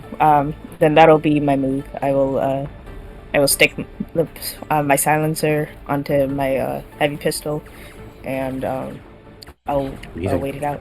Yeah. Awesome. 40. It is your turn. How much movement do we have?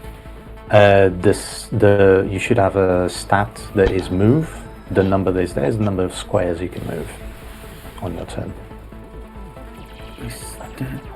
Let's see. Move 7, right? I can't. Why can't I pass the wall? I can't pass the wall. Oh, I know why that is. Let me change that quickly. In here. Nope. Where is that? It's in here. You should be able to do that now. Yeah, no, I am. So 1, 2, 3, 4, 5. 5. Mm-hmm. Then this is cover entrance? Yeah, you can sort of jump in the middle of those boxes. Yeah, so 2 more. 7. Stealth. Yeah, if you want to hide. Right. 11. Not the greatest roll for stealth. You kind of like jump into the boxes and you make some noise, which kind of grabs the attention of this cop here. But she doesn't see you. at the moment, which is good. Yeah, I would just jump in the boxes, made kind of clumsy, and then I'll say, "Shh, Okay. no noise, no noise." And yeah, that's it. So I'll say that you're all hidden as of yet. And it will be now 2 of the cops, and then Tim will be up. So this cop is going to... this cop doesn't actually know that anything is going on. Neither does this one, actually. None of them have noticed anything. So they're going to stay put. And it is Tim's turn. You'll go, my friend. I think I will also try to make a jump into the boxes. Nice. So I have a move of 6. Okay, then probably stealth roll.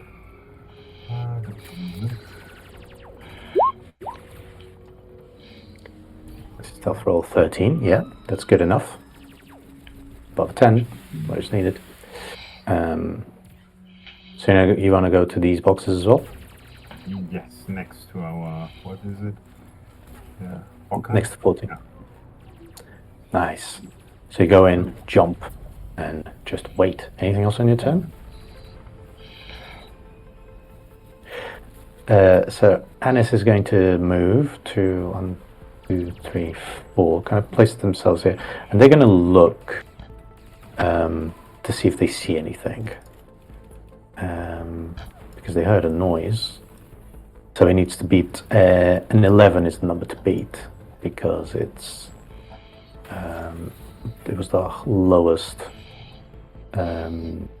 roll. I rolled a crit. I rolled a 1. A crit fail is what I meant. She kind of looks over, doesn't see anything. Must have been the wind. Enrique, on the other hand, comes in 1, 2, 3. It's going to go right next to Asabe, and there is no world in which he doesn't see you, because he goes in the direction of the sound made by 24/7. So as he turns the corner here, he sort of looks at you, and the first thing he's going to do immediately is let out a noise, like a scream of scared, and he's going to try and shoot you. However, he is startled, so he's going to have a 4 less on this roll. So combat, very heavy. Do reactions and opportunities of attack exist in this system? I'll say I'll let you have a reaction, but it will have a interesting. Yeah, because it doesn't really make sense to you guys. Oh, here, you get the jump. Okay, so I'll say this. I'll say that he sees you, startles him, he loses his turn. He can't move anymore, which gives us the top of the round, 24/7. But Asabe, you are seen, basically, so you're no longer hidden. 24/7, it is your go. You notice that the cop releases a scream, and you can see that Asabe has been clocked. But it is your go, 24/7. You're muted if you are talking, by the way.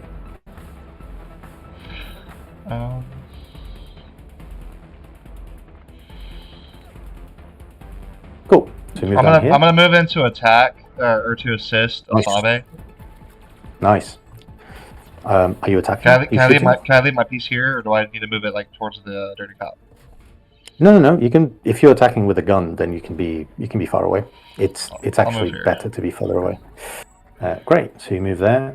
Yeah, and then I'll attack the dirty cop. Amazing. What weapon have you got? Could I grapple? Oh, yes. You need to drop the box, though. Possible, but drop the what? You need to drop the crate that you have. Oh, okay. Okay. Oof. Alright. I set the box down and I moved to grapple the dirty cop. Okay, great. Roll me, in that case, a brawling check, and he's going to roll an evasion to try and escape, to try and not get grabbed, essentially. So I'm actually going to roll. I'm going to do all rolls now above, in front of the screen, as it were. So skills. I believe brawling. Is that in combat or? It dies in. Oh, it should have been in body. It is in fighting, I believe. Brawling, yeah. Okay, fighting. I'm going to roll my evasion for the cop. Or at least I thought I was. Apparently I'm not. There you go. Oh, yes I am. I rolled a 10, you rolled a 15. He is grappled. Which is great. It means he can't... unlike D&D, when you're grappled in here, you can't... You need to break the grapple in order to do anything else. Which is great. So he is grappled, which means that any shots towards him will also be technically easier. But there is also you can use him as a... So now that he's grappled 24/7, you can use him as a human shield if the need arises, essentially. Okay. Awesome. Anything else on your turn? So he's grappled. What can I do from the grapple? Can I put him to sleep, or do I just have him like I'm holding him? So you can try and put him to sleep. You essentially will do damage directly to him until he passes out. But yeah, Okay. you can essentially try to put him to sleep immediately, like as you go. Would you like to? Yes. What do I roll? You don't actually roll anything. What is your body 7. stat? Or what, my body? Stats for which one? Just your body, just the number of your body.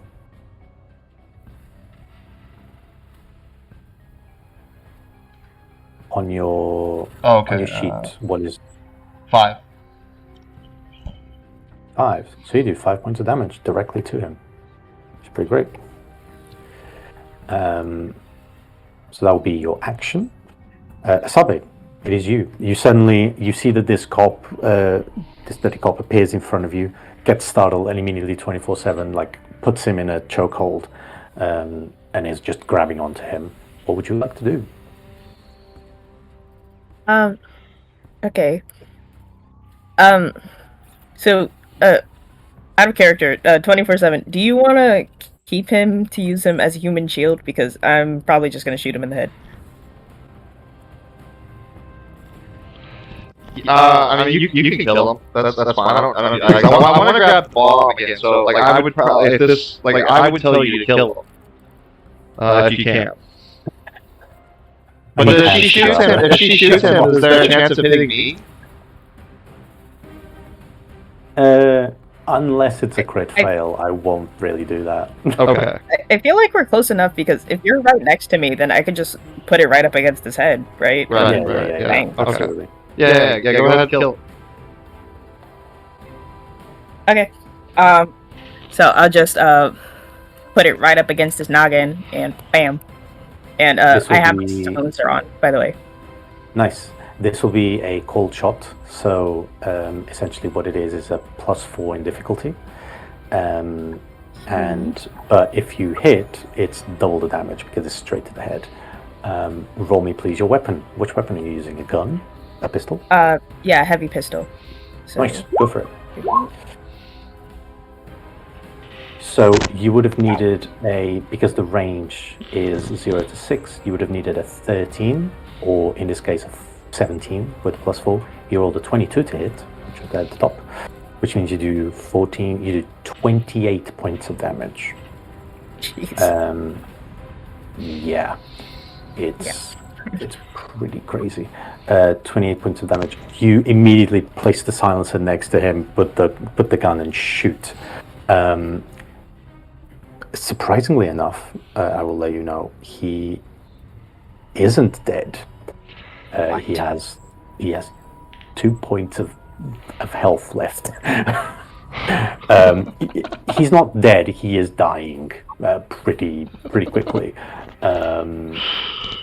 I'll say that he is. You didn't. Yeah. So he is basically like between being in the chokehold and getting shot in the head. He is probably going to die next turn, or when it reaches his turn again. So yeah, but you shoot him. I will say that you lose your silencer at this point in time. You can no longer use it. Kind of like a one-use kind of thing. But you can move if you wish. Okay. Then I wanna this thing. I want to stealth over here. Yep. Mm-hmm. Roll me and roll me stealth. And 40, you're up next. 17 stealth, nice. Great, you try and hide. 40, here's your go. Alright. What is this? That is like a rail, like a platform at the top, like a second floor that runs above you. So this person is actually above your level at the moment. You would need to go up the stairs to get there. Right. Well, I can see that the plan here of stealth didn't work as well as we want to work. Mhm. So I will shoot this guy with my weapon. Nice, go for it. Roll your shot. Roll your pistol, I assume. Like this. Ooh.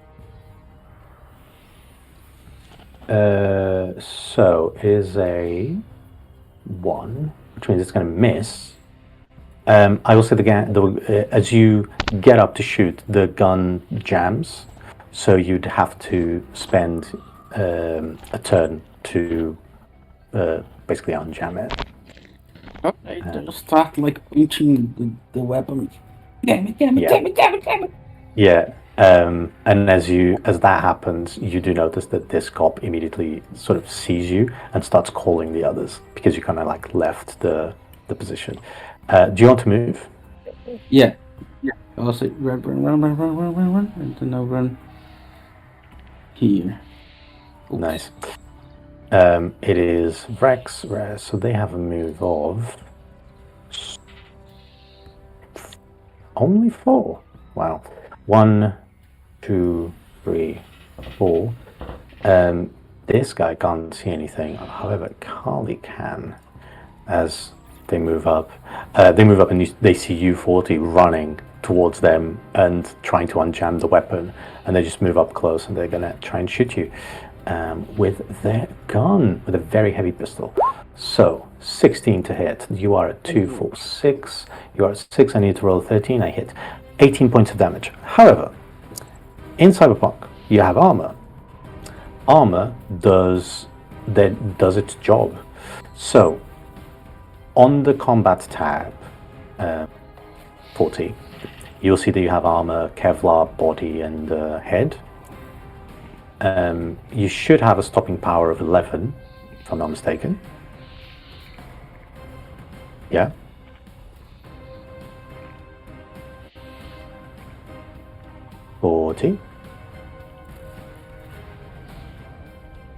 I know it says the light armor jack has 11. Yeah.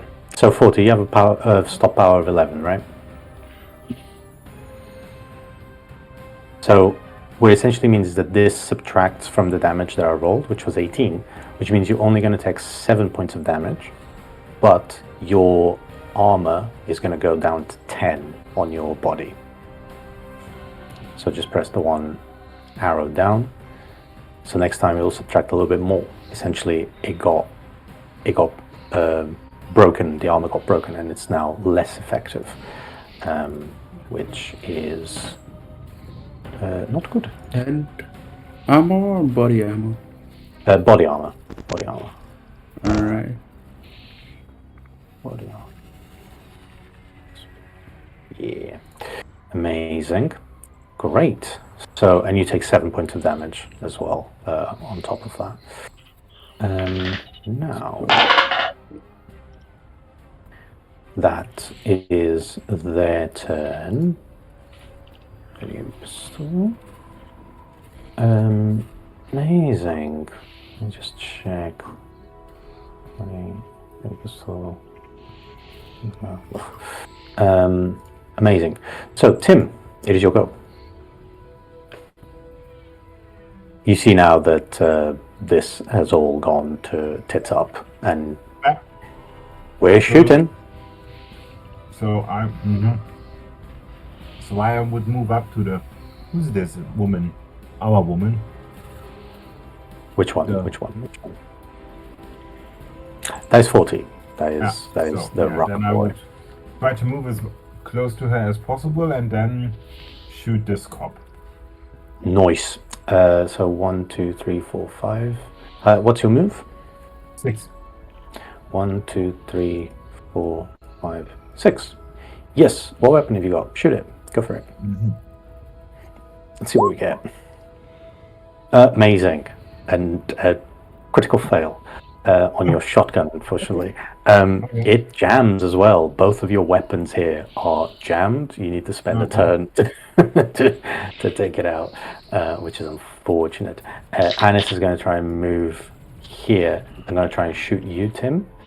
As she sees you walking by. It kind of like shoots you as you're running towards the other cop. Oh dear. 2, that's low damage. So 2, 4, 6, 8, 10. 10, I needed to roll a 15, roll the 16. So 20, so it'd be 25 points of damage.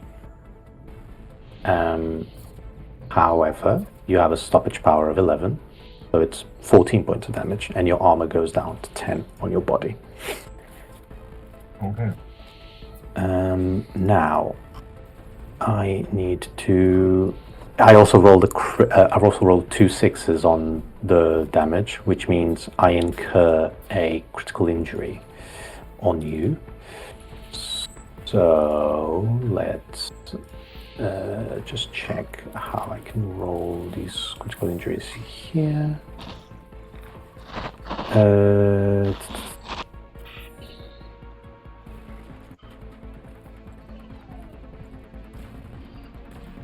Unless it's here. Rolls rules.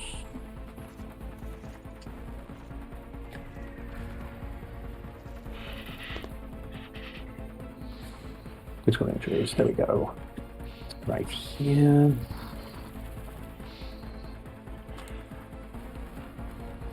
Critical injuries table. Nice.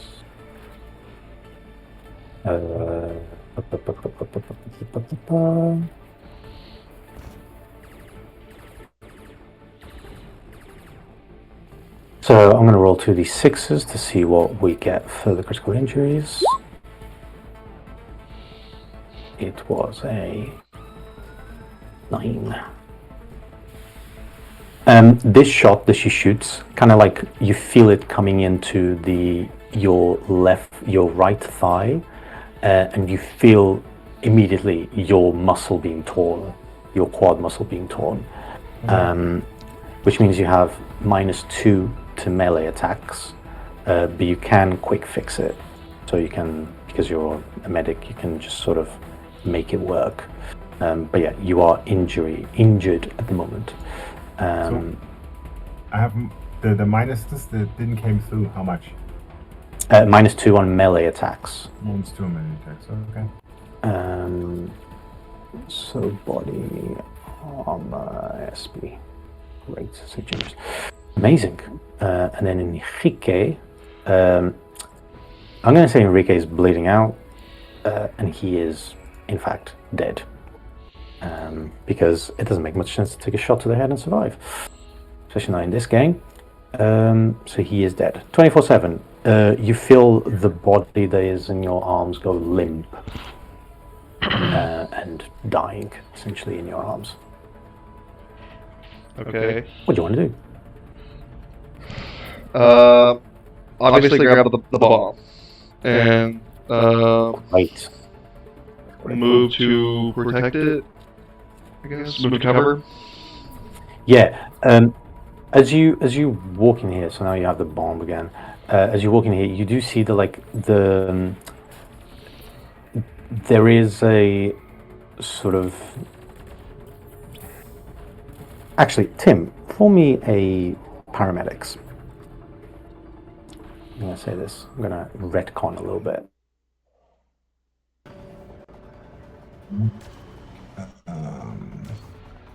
What's this? Here we go. 21. Yeah, sounds about right. I will say that you had a bit of time with the box as you were coming in here, and you know that if it's some sort of chemical weapon, chemical bomb, bio bomb, you probably want to place it in the closest bit to the center of this place, and then activate it and then run away. So I'll say that conversation sort of got transmitted, or you shout it out now, and 24/7 you sort of have that information, and you know that you have to put the bomb in a place near the center, but also that Salve needs to activate it. So yeah. So I just shout, drop the box in the middle, and then let's get out of here. Nice. Okay. Then let's move this way.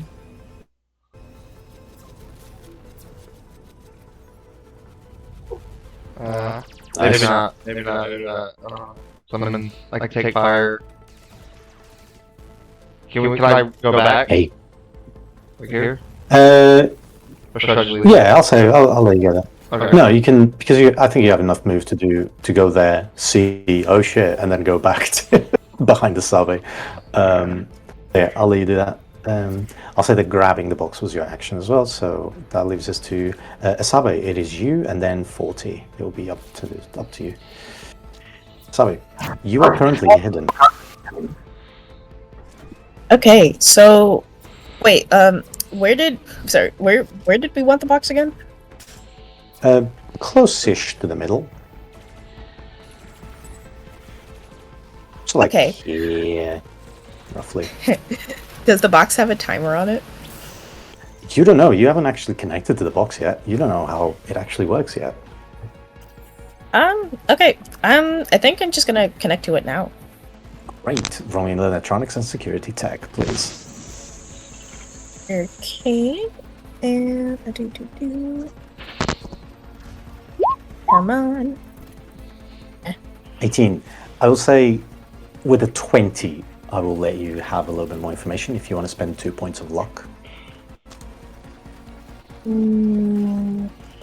Yeah, sure, let's do that. Great.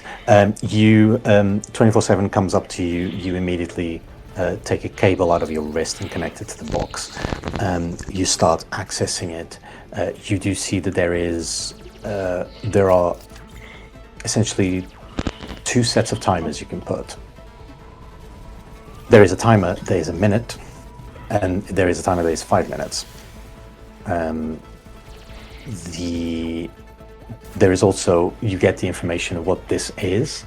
This will be a biochemical weapon that is a mix of adrenaline and hallucinogenics, with a big pretense for rage. So it seems to be that this will send everyone within a certain radius into a frenzy and just start shooting everything and killing everything in sight, whilst eventually the actual toxins killing them after a while. So yeah, that is all the information you get from the bomb. You can decide to set the timer if you wish. Okay. I'll convey this information to no one and just be like, oh, that's interesting.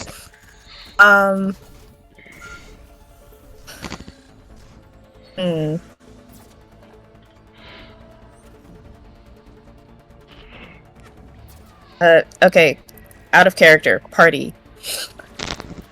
Should I go with the funny option or should I go with the safe option? Go with the funny one. Okay, awesome. So I'm gonna set the 1 minute timer. I'm gonna set the 1 minute timer. I'm gonna be like, I'm gonna turn to 24/7 and be like, okay, job done. I'm leaving now. And then I'm just gonna start moving this way out of the compound. Nice. See you guys. 24/7. From your perspective, 24/7. What you did see was Asawe connected to the box, and it took her less than I'm gonna say 3 seconds. She got all this information in massive information dump, but from you just saw her connect and then take out the jack and say job done, and then starts walking out. Okay, so I don't know there's a timer for that. You have no clue what's happening. Okay, well, I'm gonna press forward then. Yeah, she just said job done and she started walking out. I'm gonna say with all your move you can essentially get out of here. So 40, it is your go. I can see this happening? You certainly see Asabe getting out of the compound of the warehouse. You definitely see that happen. Do I imagine it? Roll me a... Or do I imagine, or do I have the fear or the intuition that she is going away? Something like this? Let's see if you do. Roll me please a deduction roll. That is under your education.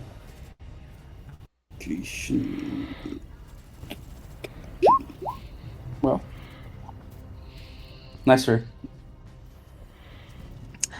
I will let you spend 1 point of luck to get to 9. To get to the point where you can make some deductions.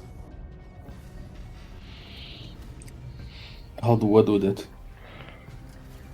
On your sheet, just count that you spent 1 point of luck. You can only spend as much luck as you have on the luck stat. With a 9, you saw 24/7 disappear in here with the box, and then you saw her running out.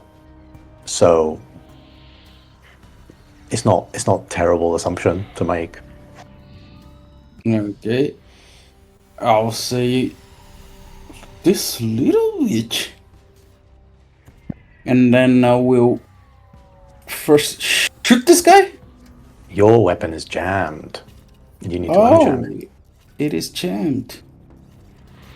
All right, so I'll run while I unjam my gun. Nice. Yeah, you can definitely do that. So 1, 2, 3, 4, 5, 6, 7. It is just unjammed as long as you say I'm going to unjam it. You take the turn, you lose the turn, but you do unjam your weapon, and then you move away. Rex. What would Rex do? Rex kind of sees you walk by, so he's going to go in here, sees him, but he is basically focused on you, 40, so he's going to shoot you with the gun. So yeah, it's going to hit 240. Yeah, it's going to hit 16 points of damage, which means you take 6 points of damage, but your armor goes down 1 more level. And then Kali sees the shotgun from you, Tim, and she's basically going to go into cover here, but she's going to shoot you with a very heavy pistol again. With a 20, it's going to hit. It's 11 points of damage, which means you only take 1 point of damage, but your armor goes down 1 more point. Yeah. Amazing. And Tim, it is your go. Your shotgun is also jammed. Yeah, my shotgun is also jammed. Okay, then I will also just retreat. Yes, just get the hell out of Dodge. Yeah. Makes sense. You just see your companion starting to run away, so you're like, I also heard what she said. It's like job is done, and I mean, it's like a bio weapon. Something is gonna happen at some point. So yeah, doesn't feel like you want to be here. It does. I forgot. Dex, tell us about bioweapon. No, I don't think we know. Right? no. Tim does. He That's oh, all. some sort of So no Tim. yeah. So Tim basically assumed it because of the role that he had to figure out. Okay. Asabe knows exactly what it is, and the only thing that you all have the information of is that it's something that will prevent red chrome, which seems to be other stuff going on with Dex as per. It will be something that never makes them attack, that doesn't make them attack again for a long time. So yeah. And then basically the indication the Dex gave you was like, go in, activate the box, and then get out. So yes. And Tim, are you moving? Yes, I just moved back, so towards where we came from. Noise. So that would be 6, right? 6 I can do. So Anis is here. She's actually gonna try and shoot at the at the guy that was holding on the other cop. So 24/7 with her gun. It is a toughish shot. 2, 4, 6, 8, 10. So 15. She does roll. She rolls 9 points of damage, which means that 24/7, as you're holding this box, you feel a bullet impacting your ribs, but your armor, which is 11, which is higher than 9 damage, does the job. So it stops the bullet, so you take no damage, and you take no damage to your armor either. It's the advantages of having armor in this game. Great. 24/7, it is you. You've just been shot at. The job is done, apparently. You're holding onto this box. What do you want to do? So at this point, 2 of my teammates have fled the building. And Asaba looked at me and said, job is done, and left. Man. Asabe is out of the building. Asabe is out of the building. Tim and 40 are just legging it. It's running away. Their head is protected. And you're the one holding on to you're the one holding onto the bioweapon.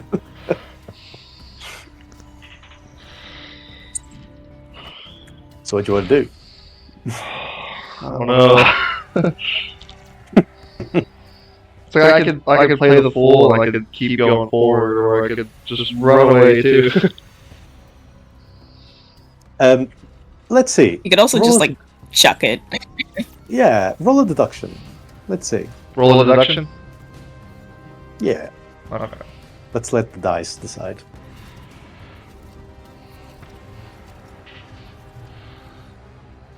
It'll be under education, if I'm not mistaken.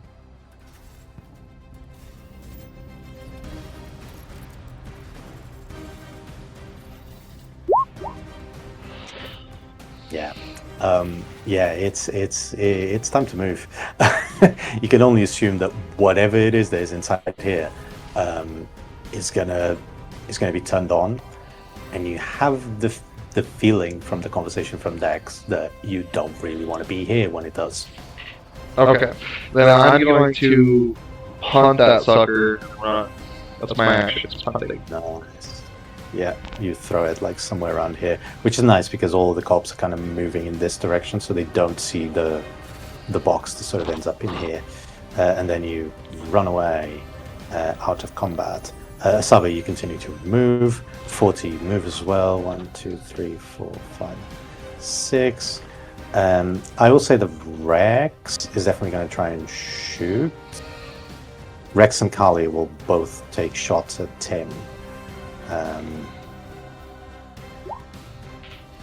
Rolled another crit damage. Another critical injury. So 19 points of damage, which becomes 10, because you're on 9. And another crit injury, which will be... Sorry, I'm rolling really well against you for some reason. No problem. There'll be a 10. 10 is bad. 10 is worse than 9.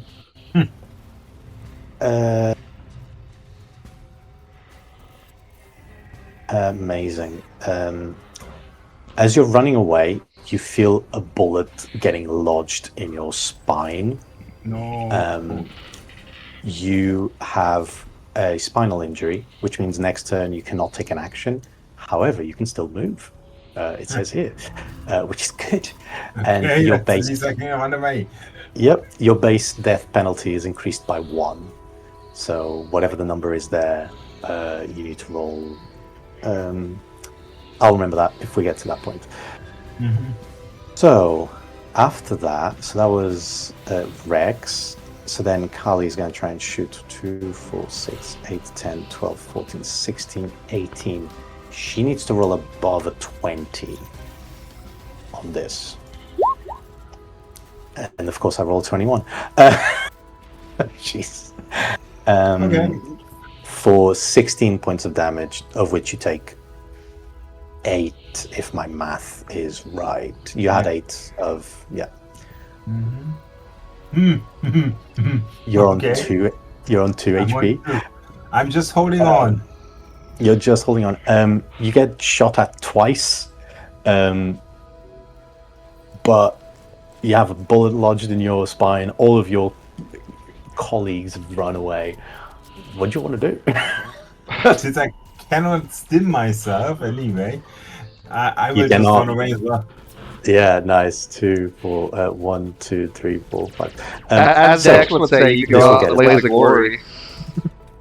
You can go out in a blaze of glory. No, I'm just limping out, just crawling, almost crawling, but Yeah, I will holding say my that, leg like, behind. Actually, I don't feel any pain, but it's still not very pleasant. I love the idea that, like, when 40 left, you were injured, like you were bleeding, but you were okay. And then 40 just left the building, and then you come after, but like you're barely human anymore. You're just like bleeding out. You lost your action and everything, so like everything is just going badly for you all of a sudden. But it's all good. So this sort of gets us out of combat, and I will say that you get back to the taxi, essentially, which is still waiting for you. But now there are also these cops that came after you and are just shooting. But you all get in. You have a very, very, very bloodied med tech in your bleeding out in the back of the car. Yeah. And the first One thing guy he does that when he's back in the was- car, he's taking out bandages and everything, and also heals himself. Tries to, patch him up and then also speed heal him once. Nice. Just to So be- you need Immediate. immediately grab a syringe, put it up, Yeah. and roll me a d10, please. It's going to be a d10 plus 4. Sorry? Roll a d10, please, for me. And it will be a plus 4. So yeah, so 9 plus 13. So you heal 13 points, which is good. It's amazing for someone who has 2. But eventually, as the car journey continues, all of a sudden, like, I will say, a minute after the car gets moving, you hear windows shatter all across the places where you're passing by. And as you look back, you do see like a cloud of this yellowish red mist spreading through the compound. A couple of days later, you are recovering. Some of you, others are recovered. You've been paid by Dex. I never got injured. You never got injured, which is all right for some. And you do hear on the Night City Today, which is the news channel, you do hear that a warehouse that was being used by NCPD dirty cops was taken out by a band of mercenaries and freedom fighters or something. Dex never really contacts any of you again, but you also start noticing that your names start being called up a little bit more by other fixers. So he might have cut contacts, but he also seems to have just spread your name a little bit. And life goes on a little bit better or less worse for all of you, apart from, I guess, Tim, who got like life-changing injuries almost. But I know enough people who can help me out with this one, so yeah, exactly. no problem. But this was a one-shot of Cyberpunk Red. Thank you very much for playing. What about 24/7? Did he achieve stardom? Say that again. Did 24/7 achieve stardom? He definitely starts getting more famous. Like, I'll say that like your videos go viral, being like, oh my god, look at this guy that just went into like a warehouse with dirty cops, and I'll say that you will like start being called some sort of like vigilante or something because you took out dirty cops, which is cool. Yeah, that's it. Streaming all the while. Yeah, absolutely. Cool. I hope you enjoyed. I hope it was a fun session. It was. Yeah. And thank you once again for signing up and for being here and playing.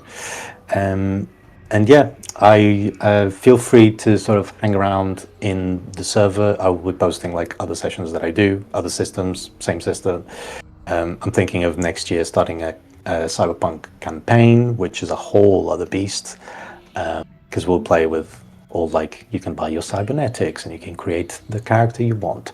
But that'll be like next year at some point. But I will keep updated on start playing in here. Yeah, feel free to just stick around and say hi once in a while. Okay. Absolutely. Okay. Sounds cool. Thank you so much. Yeah, thanks for. Thank you guys. It was fun. Thank you. Bye. Those one shots that you do, they're all the same, or you change from?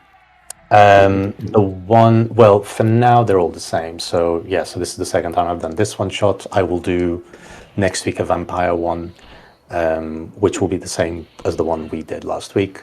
So, Yeah, I'll participate in the vampire again because because you had to. I lost the first one. Yeah. But yeah, there's other sessions that I kind of want to do, but I'm also trying to, consolidate everything that's happening over here. But yeah, I'll keep everyone updated. Yeah, I'm definitely interested in doing a Cyberpunk campaign. Yeah. Nice. Sorry. It's already, if I'm not mistaken, is already up. Okay. So feel free to go to the profile and then check the information and see if it's good for you. Absolutely. Okay. See you, everyone. Bye bye. See you guys. Thank you. Bye.